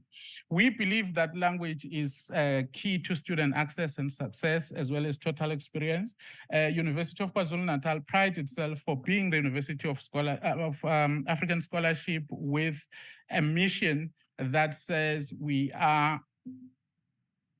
want to be a truly South African university of choice that is academically excellent, innovative in research and entrepreneurial, as well as critically engaged with society. So when we talk about language and society, we also talk about language and culture and language and indigenous knowledge systems. And then again, I think we've been in the forefront of this African language development since 2006, and even beyond that, that we believe that the development of Africa is dependent on African solutions or African approaches. And then we have unashamedly advocated for systematic development of isiZulu as the language of, as one of the indigenous languages in the province. And again, we believe that it is important to support and develop Sesotho as well as South African Sign Language and the two international languages that we are proposing to promote as well, Kiswahili as well as French, but those are still in the draft language policy. Oftentimes we get asked as to why are we developing African languages, and when we are negotiating our language discourse with colleagues, I think it's important for us to cite the international as well as national imperatives. There is a UN Declaration of Rights of Indigenous Languages of 2007. Colleagues would be familiar with it, those that are in the language sector, and the UN Systematic Wide Action Plan on the Rights of Indigenous Languages of 2017, and the one that we are all talking about today, that is the revised new language policy framework for higher education institutions, particularly the public institutions, and the declaration by UNESCO of the Decade of Indigenous Languages, that is 2022 and up to 2032, and the background that was shared by my colleagues earlier in the day. The language interventions from colleges and schools involve, among other things, the development of terminology and materials in African languages, translation of instructional materials and course materials, translation of study guides and exam instruction, and research documents as well as instrument. And we are piloting translation of exam papers as well, and translation of lecturers' multilingual pedagogy, and the signage, because those are the very important things when we are talking about the intellectualization of African languages. And I indicated earlier, we were, as the university, practical in our implementation of isiZulu. We introduced the compulsory isiZulu course, we introduced the doctoral rule, we introduced bilingual tutorial, now it's going to migrate to multilingual tutorial, and we are working with literature experts in developing the body of literature. We have published, I think, about 8 literal work since 2013, and we are developing our human language technologies, your spell checker, your term bank, and your mobile dictionary, and development of isiZulu corpora that I had indicated. At this stage, I would like to call upon my colleague, Dr. Degama, to take over on how we are doing our monitoring and evaluation. Over to you, Dr. Degama. Thank you, Mr. Mngadi. Oh. Supposed to be 3 minutes after Mr. Mngadi. Why extend the Mission impossible. So you have about 8 minutes at most. Thanks. Okay. I'll have to now observe all protocol, hey? The previous speaker has mentioned everyone. Okay, I'm Brenda Degama, and I want to just declare right at the beginning that I am no expert in monitoring and evaluation. I'm an anatomist by training, but these are things that you interface with as you get involved with language matters, and specifically with the ones that I've actually had the honor to be involved with in my own institution, which is UKZN. I'm not going to read these definitions because then it will eat my time that the chair is telling me I have. But in the core of it really is looking at the processes, allowing the policymakers themselves to look at how the interventions have evolved over time, how effective those interventions have been, and also to identify the gaps between what's planned and achieved. And I think that's why we then have our policies having to be revised as well. And then even if we've revised it and approved it, and then we also revise again. So we never stop because you're always identifying the gaps as you evaluate and as you monitor what's been planned and achieved. And if we look at monitoring itself specifically, it's continuous process of collecting and analyzing info, comparing inputs versus outputs. At UKZN, if I refer back to Mr. Mgadi's presentation that looked at ULB and all the different structures, you saw that there were language champions and then you saw that there were school champions. And what we've realized recently is that we have language champions being predominantly linked with professional services. And then we have school champions which report, but we've seen that there's a gap there as far as the two talking to each other. And that has said to us, we need to go back and then look at our monitoring and evaluation. So this has become a thing that we need to tighten on, because you find that the language champions, because they are under professional services, they're the ones that support greatly signage and libraries and having it come into effect, the policy in those different sectors. But then you have academics, which are in the school, which are represented by the school champions, which are doing different projects. And then you find that there's a disjuncture as far as us talking to each other, even in the same institution. And then evaluation is the process of systematically and objectively assessing elements of the program. You would have designed it, you would have implemented, but what are the results achieved, and being able to have evidence behind that to say this is what we achieved. And most of us have shown that. I think most of the speakers this morning have actually reflected on those. And I really must commend our colleagues at NWU and Stellenbosch and in doing this so well. And there'll be people that we will learn from. For us at UKZN, for school champions and language champions that you've seen being referred to, we have reports that we have to do. We have regular meetings where we report. And I've sat in those meetings and I always wonder and I ask, and I don't know how many of us look at that, who then looks at the bigger picture and monitors the bigger picture and how it fits into our policy and how it fits to our actual plans. And then documenting the real evidence to say this is what has been achieved in the different sectors or different schools, because our university has many schools in itself. And under schools, there's disciplines which are much more many. And hence the monitoring and evaluation needs for us to be a big brainstorming session to say, how do we really tighten these things to make sure that what we do is really evidence empirically. I'm not going to go further on this, but I was highlighting the principles that are involved. And one of the things that for us always needs to be a reminder is the ethical considerations as well, to uphold the dignity and rights of all individuals involved, which I think speaks to issues of social cohesion and inclusivity as well in what we do. I'm going to rush through this one.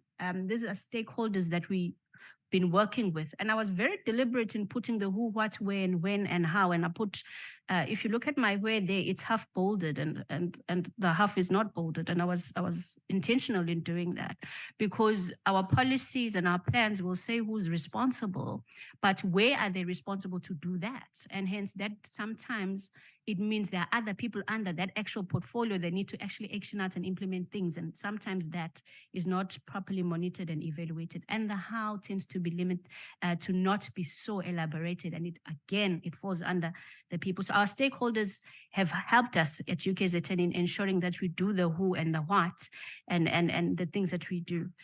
This was a glimpse of how our plan looks like. And I'm trying to actually emphasize the point I was just saying as far as my way half bolded, because you see, you get the responsibility of who, and these are structures, but under structures, there are people, and are those people really sold into, I call it the language agenda. That's how I call it. And those are the things that need to be monitored and evaluated more critically. This I took from the actual national language framework, and it emphasizes these issues: progress evaluation, how efficient are we, how effective are we, and looking at sustainability for the future. Is this a conversation I thought that we usually do have? These things will go beyond where my time, as much as young looking I may be, but it's an immense work. And I know most things will be achieved when I'm also not there. And hence it's a continuous process. The funding model, thank you so much, Prof. Anta, because I had a question mark in previously when I spoke to these issues, but I now know the money is coming. So the ching is coming and that will be resolved. But what I found interesting is that Aspect 4 actually spoke about monitoring the impact of that national language, but outlining exactly the how again was left to the different institutions. And this picture that I've showed here, it shows you how everything, you get the goals, you have the goals, objectives, activities, and outputs, but they have to then speak back to each other. And the focus of monitoring being your inputs, have they really given you the outputs that you wanted? Your outcomes and the impact thereof being focused under evaluation. Malone, I think reflects it very well in how you plan, you implement, you then evaluate, and then you readapt, and then it's a continuous process. That's why I had that. I hand over back to you. Continue. You know they do this to you. Let me finish up, Chair, just last 2 slides. So what lessons have we learned really? I think previous colleagues who spoke yesterday, you know, a language policy without a plan, and we usually always attach a plan to a language policy anyway, but that plan itself also depends on resources for it to be implemented. And what we've learned is that if there are no financial resources and the relevant support, even from the structures, and I think NWU has good examples, and Stellenbosch, who have succeeded in having full support. We still, I think Mr. Mngadi can attest and tell you how, as we are revising the policy now, and the things that he interfaces, which will show that there's no full support still, as much as we've gone so far in executive structures. The internal and external collaborations are essential, and I alluded to this already, and how we need to talk to each other, even within ourselves, whether we language or school champions or the different disciplines and departments. There needs to be that, and those are the lessons that we've learned in that. When I got to travel with other colleagues through the mobilities under Bakonde, then you have sight of what others are also doing beyond me in my College of Health Sciences. Working in silos results in duplications. I mean, you get to hear that people are then doing the same thing. If you don't monitor and evaluate, you then have these things happening. The need for human capital and financial resources are central. How Mr. Mngadi pulls off what he does with the numbers of staff that he has, for me, I always find amazing, because he makes it work and he delivers the mandate. So we need more of this. And exchange opportunities, intercontinental and international. Intercontinental with ourselves, our own nearby brothers, and also internationally, and putting policy into action. I think our university has been very bold with this. We have the DR9 rule in our college, which emphasizes that all abstracts need to be translated in isiZulu. I'm part of that committee. We have Boali, now we have the introduction of isiZulu. Even when I came, as much as I'm becoming a fossil in this university now, but there was isiZulu for already Zulu speakers and isiZulu for non-isiZulu speakers. The importance of student involvement and advocacy. And I remember at one time a student, an SRC student at medical school, coming in, and he found me busy doing work in the closet, and he said, "What are you busy with?" And I told him, and he said, "Oh, we are glad that you're already doing this work, because we are about to make noise and say what's happening." So we were saved in a way. And then the need for curriculum innovation. The interdisciplinary, for me, learning about language when I'm an anatomist, like you were saying, Chair, it's a huge task, but I've took it head on, because I know that from others I learn, and then they learn from me as well. And then the need for empirical evidence, that one comes, it's a lesson that we've recently learned, because as we present the revised policy, these are things that are being requested from us. So what do we recommend as I finish off, Chair and the audience? Recommendations is that it cannot be a tick box exercise. You know, when it started off, it was adhering the call of the National Language Framework. We are beyond that now. We need to literally implement, monitor, and evaluate, and then rework from there. So that means we allocate the resources. We have the relevant infrastructure, we have the relevant equipment for interpreters, because we needed to have it here if that was all set up at UKZN. And then support at all levels. I'm an academic. I do a glossary in anatomy, which is bilingual. No one gives me time to do only that. I have to find it within my time. How do I fulfill that project? Because it's something I want to do. There's no compensation for it. These are things we need to speak about. Where do these people who are passionate about such things, how do you allow them to have the time to do these things? Collaborate to maximize resources. And I think with the money that's coming in, that's a talk that was spoken yesterday, to say we need to work and maximize even the resources that we're going to get. Training of academics in multilingual pedagogies. This is what now those of us who went to Bakonde have a huge task to do in training others in the next coming years. And it's something that we really look forward to. And we've started to steer things even in our own disciplines. When you have people in your school that tell you, "Hi, Brenda, it's impossible to teach physiology in isiZulu. It's impossible to teach anatomy. I do it so very well." I can always go back to my Zulu culture. Increase student involvement and participation, create the spaces for curriculum innovation that we're saying we saw the need for, and have clear mechanisms. I think that's been running short and we need to have that even more. Ngiyabonga kakhulu nani audience. Sibonga isikhathini siphe sona.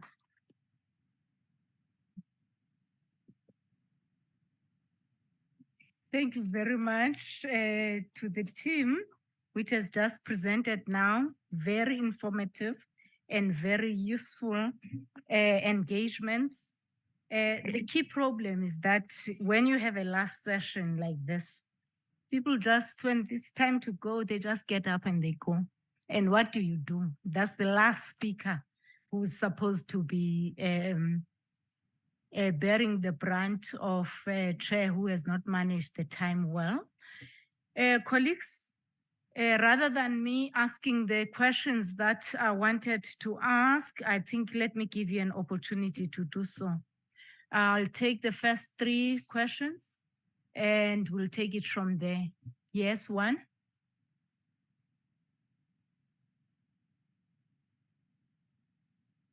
Well, if we, 2. If we have 2 questions, then I will ask mine at that stage. I thought it's going to be quite a busy session with questions and all of that. So before we go to the other 2, I will get to the first question, which will be mine, Professor Ramokondo, on the theory of change, which has been emphasized enormously. And you can hear from the next colleagues who presented that this is not an easy task.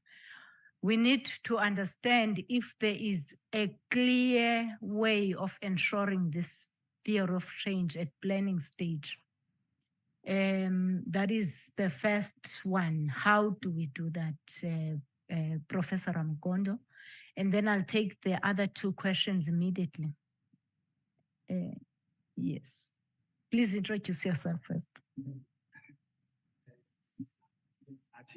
Madondo from Mauso University of Technology. My question is directed to Professor Mukondo. Ramokondo, yes. I'm sorry about that. Yes. Prof, yesterday I asked the question when we talked about multilingualism and epistemic access. I asked access to what? My view is access to the disciplinarity of the field. In other words, different disciplines are structured differently and they construct their identities through language. So language is central in that. Now, if we talk multilingualism, maybe a conversation has already begun about this. I might not be aware, forgive me, in that space. So I'm afraid of a situation where we change things to remain the same. In the sense that if, for example, I would refer to a Professor Siposiepe, who once said, if you take this glass of this water here and you pour it in a container, a 4-squared container, the water, the form will change, but the substance within the form will still be there. So now, if we talk multilingualism, but we don't talk the structure and the nature of the discipline and the emergent dispositions from the fields, because at the moment, they are very much, favoring certain worldviews at the expense of others, and so what do we do in that space? I mean, at UCT, in terms of looking at how we can bring in at least what students from other backgrounds bring with them, so that they see themselves in the curriculum, So I'm not sure if this this is an idea that you have grappled with, how you have dealt with it, in terms of really for genuine epistemic access. Thanks, we get the gist. Thanks. Sir. The next one. Thank you. Thank you, Shan. My name is Matota Mukola from the University of Mpumalanga. My question is directed to the last two presenters and probably to the first presenters who presented in the morning. I'm curious to understand the implementation and then subsequently the monitoring of the language policy in the areas of research, community engagement, governance and administration, including other support services within the institution. Because as I've been listening, we've been talking more on the learning and teaching area. So I'm so curious in that, in the other aspects as well. Thank you. Thank you very much. We'll go from Prof this side and then move up to the end. Thanks.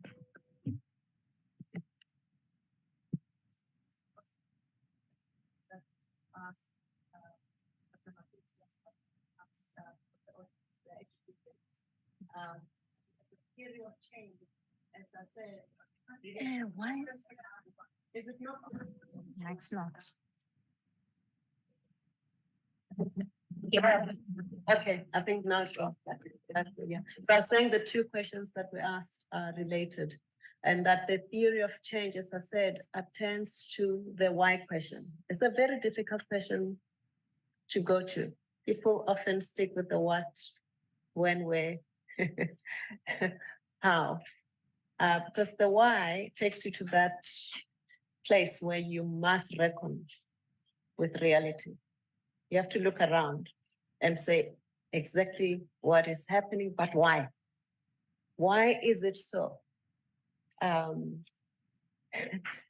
it's also about reckoning with what really matters and for whom. And the reason I'm saying the two questions are linked is that when you speak about epistemic access and saying epistemic access to what? It brings to the surface how coloniality wins through assimilation. So when you've mastered the discipline, even if it means using your language as an African, but within the constraints of the discipline, where you're not allowed to ask disruptive questions. What are you serving? Whom are you serving? So it's a very painful place to go. But if we are honest with ourselves and we look around and again ask ourselves the theological question, right? To what end is this? To what end are we kept busy? And again, health, well-being. And we look around, you say the burden of disease generally, and you don't have to be in health sciences really to attend to ill health, because inequality speaks to that. It's deepening, inequality is widening, and in ways that show that dominant interests still prevail. Unless we ask the why question based on observations and really imploring on ourselves to reconnect, because I think most of us are having to do that, reconnect with our own communities, because we've this dislocation is not helping. We can't be keeping busy, attending these kinds of colloquia, but with no real impact to our people. And as I've mentioned, there were really key lessons with the Sutherland Rebellion. You know, I don't know if you've ever been to Sutherland. If you haven't, go. It's like being transported in a time machine back to apartheid. I never thought I would see something like that, still real. So as we bury those ancestors whose remains we had in our possession 100 years ago, what has happened to the descendants? you look around and what you confront are faces of fetal alcohol syndrome. It can be, not with the talent that we have. Thank you. Mr. Mngadi? Thank you very much. I think to respond to the question posed, you would look at the core mandate of the university. It's teaching and learning, research, community engagement. And oftentimes when we are putting together our language plans, we are saying this is the responsibility of this particular unit or this particular individual, and say, what is it that we are expecting from the individual? Then in our way of doing it, we are saying it's a collective effort, and therefore universities need to reach out to communities through their community engagement drives in ensuring that what we are doing at the university cascades down to the communities that universities are situated in. And therefore, to answer you specifically, we are including other communities other than the university community. Thank you, Chair. Thank you very much, Dr. Degama. I thought Mr. Mngadi has covered it, but I think to add on is because you're also asking about other sectors. We have UKZN Ndaba, which is a bilingual product internally that everyone can access, which is really done by corporate relations, but with the ULPDO office. And we've got Bualina, which is done for students to expose them to the other language as well. So as much as I spoke to it in the teaching and learning, because that's where I'm based, but we have other structures that support issues like signage. Most of our campuses have the bilingual signage in our university. And that is not what we do as far as teaching. It's part of what professional services does. And hence we have different role players that have really made everything come into fruition. Thanks. Thank you very much, colleagues. Let's give the panel a round of applause. It was an excellent panel, quite informative. Issues pertaining to the impact of our work and how we plan for that impact and how we monitor and how we evaluate. Colleagues, we move on to the next part where we've got Professor Loli Makubu Badenhorst, who is going to talk to us about the colloquium outcomes, a summary of key takeaways from today, mapping of the way forward. Professor Badenhorst is the Director of Multilingualism Project at the University of Cape Town. She has mentioned that she has been here both as an academic and also as a student. So for her, this is home. Over to you, Prof, and thank you very much, Deputy Chair, of course, for COPA, for the work that you do for COPA and also for the African languages generally.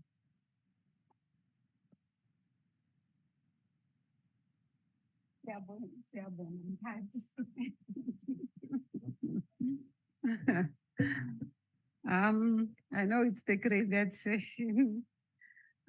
Good afternoon, colleagues. I wish to acknowledge all of you, the people online, the VCs, the DVCs. I must actually mention the DVCs because my DVC is here. I must behave today.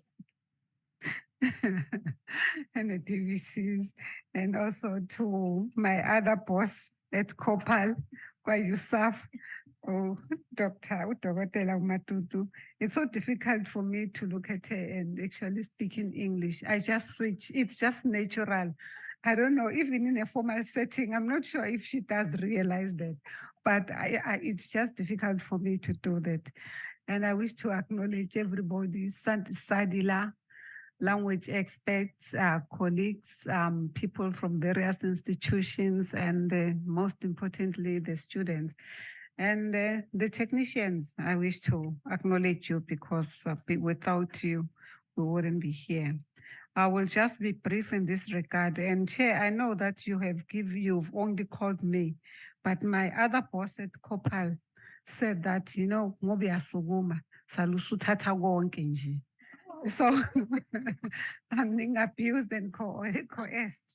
So in my inclusion, in my, just the key takeaways here, I will then eventually then thank everybody. So with your permission, obviously, I don't know if you have a choice in that regard. We apologize.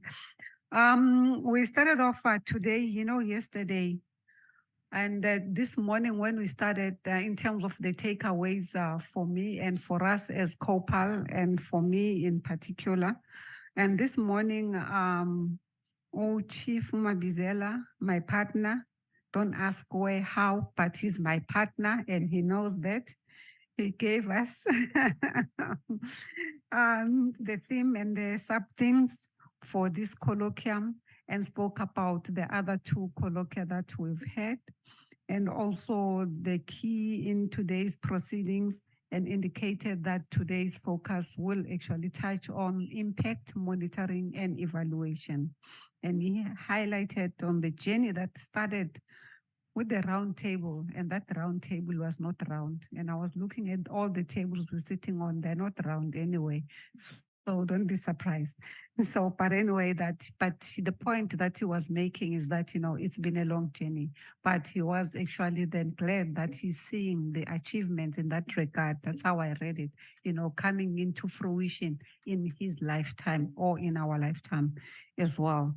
And also he touched on the overarching thing since yesterday on collaboration, that, in almost every presentation that is given is touching on collaboration. And then actually then gave sort of like a prelude to today's session. And then that is aware that a lot of us are asking ourselves, if we are seated here and saying that this is the third Vice-Chancellors colloquium and the last one, thereafter, what next? Zokwenzekani-ke manje? Sawaphelile ama-colloquium, COPAL, are we disbanding COPAL, are we disbanding, and so on and so on. But then those are the questions that he actually then was focusing on. But we do have a plan, and as COPAL will work on that. And then we have the Vice-Chancellor from the Northwest University. My key take is that the nuclear plant that was unsuccessful because of language and cultural issues, how we take our language and cultural issues for granted, that nuclear plant in Finland, that didn't, for me, it still resonates. It's like the Tower of Babel, when the languages then were changed, that for me, that was there. And then also the use, it wasn't only mentioned by him and other speakers as well, that we do not use the language at the expense of the others. And I'm just reminded whenever I deliver, when I was still lecturing, at least at this university and elsewhere, but when you say that, we have, you use the language, to use your language, it is your right. And I cite the example, and I say that if I say, for instance, I've invited all of you here, I don't provide any interpreting services, and I say to all of you, ngingumZulu ngikhuluma isiZulu, ngakho-ke le nkomfa yonke noma le ngqongqothela soyibamba ngesiZulu kuze kuyovalwa. But by the way, I've invited all of you who are multilingual. Now I am using isiZulu at the expense of you. What about you? Then I mustn't invite you. Bekufanele ngimeme amaZulu-ke ngithi emaZulu asimeni soba nendaba la. So that we're being cautioned. So if you invite me, you need to provide interpreting services. And also I've realized that there's a tendency here, because it's my field of specialization, to use translation and interpreting interchangeably. These are two different skills. We need to make sure that we do that. And also the journey, this is Professor Chobeka now, I'm continuing. that the journey taken on their language policy approval and alignment to the new language policy framework, and that languages require support and resources. I was super excited when this is actually verbalized by the Vice-Chancellor, talking to other Vice-Chancellors. And I'm so happy and super excited that he is saying all of this and he is streaming live and the other Vice-Chancellors are listening. I didn't say it. He's on record. He's saying that support and resources. I'm merely then, saying then things that, that, and the social justice and inclusion, and the importance of the deliverables, including revision of faculty plans. So we know that currently with us, because as universities, when I say us as universities, we had to submit our plans as universities, how we are worthy of getting the DHET money, and we had to develop the plans. But if we're leaving out faculties and the issues of governance, we need to ensure that we take that, and that citing the example of Northwest University, and then spoke about the changes that, the transformation that the universities have undergone because of COVID, the issues with online teaching and learning, and that we need to be flexible and adapting to multilingual approaches. And then also that what's also struck me also is the monitoring and evaluation that's done by faculties on a quarterly basis. Because the tendency is that people just do the monitoring and evaluation on an annual basis. But what I've taken from him is that monitoring and evaluation, in order for you to check the impact, gauge the impact, then you need to do it on a quarterly basis. For me, that was that.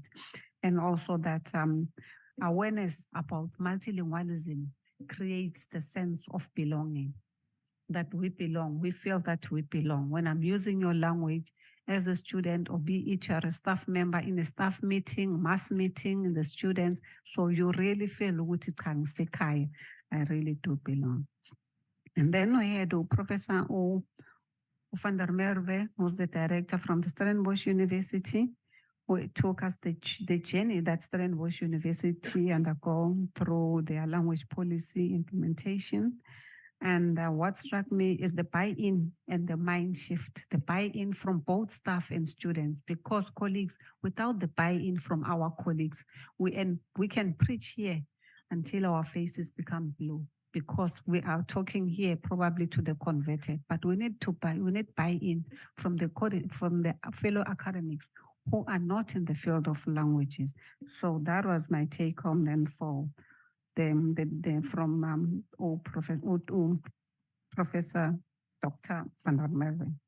And then that multilingualism, using multilingualism as a resource. And I think this was mentioned yesterday, but the tendency is that, we actually tend to think multilingualism as a hindrance to promoting, for us to promote multilingualism. But if we use the students' language diversity, diverse languages as a resource, they communicate amongst themselves using different languages. That is another take home that we need, that was emphasized by her. And that the other thing that is actually what actually excited me was the language workshops with students that are key. And that was mentioned yesterday. And I'm still excited that today we have the students, and even yesterday, the students were here and they are participating. And I actually did commend them. And I said, today, I thought that SRC, UKZN, is now consisting of males. Ngiyangajabula kakhulu ubona ukuthi nembokodo ikhona, ngicishe ngakhala kakhulu. That was another take. And that we need to have that, the balance, the ecosystem must balance when it comes to language related matters, and especially when you are doing the implementation. And that it's time for us to go beyond compliance. And Dr. Tagama, when she was presenting here, she indicated that, it can't just be the issues of monitoring and evaluation, can't just be a tick box exercise. We need to then do and ensure that we do that. So the last thing, that is the last session that we just had now. I actually like what Mpati said as the Chairperson. It was a bit of an introduction. I don't know if she remembers what she said, but I was taking my notes and my interpretation, and I really like what I'm going to say. Then she actually gave a summary of events as the chairperson, and also was grateful about the student participation. So I know that you did take note of that, and also that the working of USAF as an office, the office staff, as well as COPAL. Because remember, University South Africa has various communities of practice. COPAL is one of them. So then, the point that she makes that COPAL is really then working with the USAF. We're not, the silo mentality, we can't have that. So that's what she was really.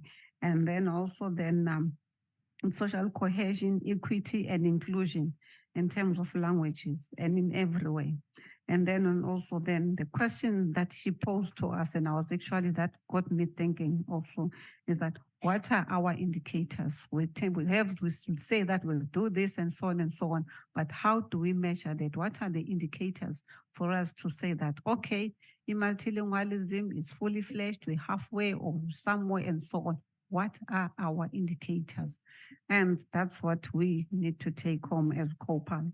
And also the mismatch that is there, that sometimes people will say that these are our indicators. But when you want to measure the impact, those two, it's like you're comparing or the mismatch is there. It's like apples and bananas or apples and pears. And and then Professor Oram Gondo, Omunyumpati, and she was actually generic, citing a little bit of there and there of the UCT examples. I don't know, it's typical of our party, or they don't say much about the individual universities. We are the ones who always say that, hey, we do this and so on. It's not right and so on. But he really spoke as a DVC and not going too much onto the UCT issues. However, and also the highlight of that we tend to look at diversity as a problem. And I think that's the other point that I've made, and which is not true.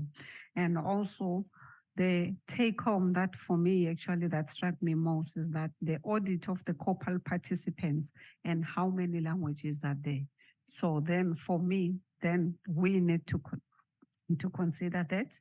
And the use of other languages at the expense of the others. I've already spoken about this. I think that she reiterated that point. And then she shared with us a generic monitoring and evaluation diagram. However, tried then to locate it that even with us as the language people, we need to take that and use that at our own advantage and sort of like tailor make it that. And also the most important thing is the theory of change. So maybe we need to invite her again so that she can come and unpack this theory of change. I think that's more reasons for us to say that, Prof, Stella Guti, and then she cited the examples of UCT, but probably even in the other universities, that's the case, whereby the University of Cape Town was grappling with the issue of the choice of the third language and asked the question, why not even the fourth? Because there was no issue with regards to that UCT in order for UCT to be multilingual. English, and then the other language was not an issue. Then the third choice, it was that, I know that she was being modest about that, but I must actually thank her again and say that she did rescue me because I was driving that process. I just did not know how to handle that. But then she gave me an advice as a person who's an expert in transformation. I said, hey, labantu bafuna i-Africa, angiyazi mina ngizoyithini le ndaba, angisazi le ngizoyithini le ndaba. But ndolibuka ngamanda, Prof, for rescuing me in that regard. But, that could be the case in other universities as well. And also the publication, lastly, the publications in African languages that, the publishers don't want to publish in our languages. And by the way, because they say that there are no readers. And the people, the writers don't say, we won't be writing, and so because we don't have publishers. So I think we're still in that, we're still managing that. And then last but not least, the presentation by Mr. Mgadi and Dr. Tegama, sharing with us the experiences at UKZN. And also they showed us the governance structure at UKZN. I know that the issues of the governance in the application that we submitted for funding in DHEAD, that was highlighted. That was one of the items that were there. And thank you to both of you for sharing what UKZN has done. How I wish that you shared before we submit the applications, but you are sharing it now that the deadline is gone. And then you talked about the participation of UKZN in the Bakonde project, And then also thanks for sharing that by Dr. Tegama, the definitions on the impact, monitoring and evaluation. And then the last 2 points that I do have is about the language champions. And then, with people, when you say that, yes, there is somebody who's talking somewhere there. I've been looking. This person is not here. I suspect they are advocates. Ukuthi nganguthisha esikhathini sami. And nginesikhwele mina. Oh, they're in that room. Okay. Ngiyasho ngithi, hey man, cha, engeke. Hayi. Okay. No, that is fine. Anyway, the language champions. And when I try to introduce that concept about the language champions, there's a tendency with other people to actually think that when you speak about the language champions in various faculties, you do not necessarily mean that the person must be a language expert, that the person must be trained, must be a linguist or a literature person and so on, but identifying one person in each department and who will feed into the faculty and make sure that they report the activities on language-related matters to the faculty board, then that keeps it going. That person doesn't have to be an expert or a language person. So thanks for sharing with us that. And also your questions that were highlighted, the who, the when, and the how, when we're dealing with the issues of monitoring and evaluation. So then, Slalo, that is the take home that I have. But in terms of taking the process forward, I know that I always then, put him on the spot. I know that he will stay, he will, will live up to that. My partner, Pat, that, when we are here, I know he's taking notes and I will sit down with him. So in terms of taking the process forward, we as COPAL and the chairperson,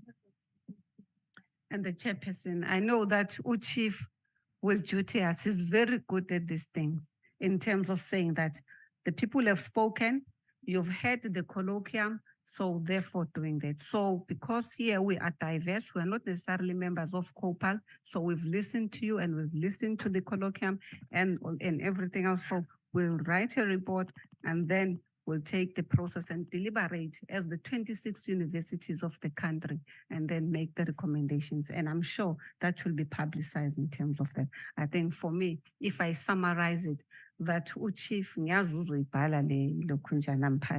and he's good at that. And we package it nicely for us, the language people, and then with the language people, we will critique it and criticize and say whatever. I know that he will work with Umatebucho and the others. So, and bring it to us as COPAL members, and we as COPAL members will do that. So that is the way forward. And then that will be shared with everybody. Now I'm taking off the hat of being me. Now I'm wearing the hat of being the COPAL chairperson. Kodwa sicishe sifane ngoba nebali sicishe sifane ngithi complexion. It's only 3 minutes. Okay. Colleagues, it's been 2 wonderful days and we really enjoyed each and every bit of it. We're taking notes, typing, writing, taking selfies. We are trending. We say thank you to all of you, COPAL members, non-COPAL members. We wish to acknowledge all of you. But let me start with the technicians for assisting us and making sure that we are streaming live here. And then let me thank all of you who are physically here. ranging from the vice-chancellors, the deputy vice-chancellors, the executive deans, the CEOs, Mpati, and the others have left, the executive deans, the staff, the students, the colleagues, and everybody who are here. And please give yourselves a round of applause. We do not take this lightly. That is why when you attend, we will see, so that next time, who knows, maybe we will start the COPAL's colloquium, not the Vice-Chancellor's colloquium. Don't quote me. Hey, am I streaming here? And then let me say thank you to the USAF staff. Ngicela basukume, Jeanette, angaze ngakusukumisa nje. USAF, if you are USAF, Jeanette, if you can please stand up in your team so that people can see and acknowledge you and your team. Ntswalo, Matebucho, everybody, if you are in USAF, ngaphandle komphathi yazi kusukumisa umuntu omdala ngoba bekela. And colleagues that are slept for them.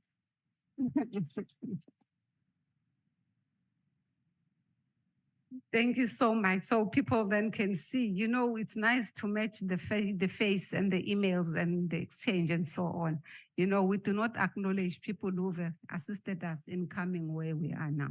And then the COPAL members, before I go to the COPAL members, let me come to the organizing team of this colloquium. So please, the organizing team, others I know they have left.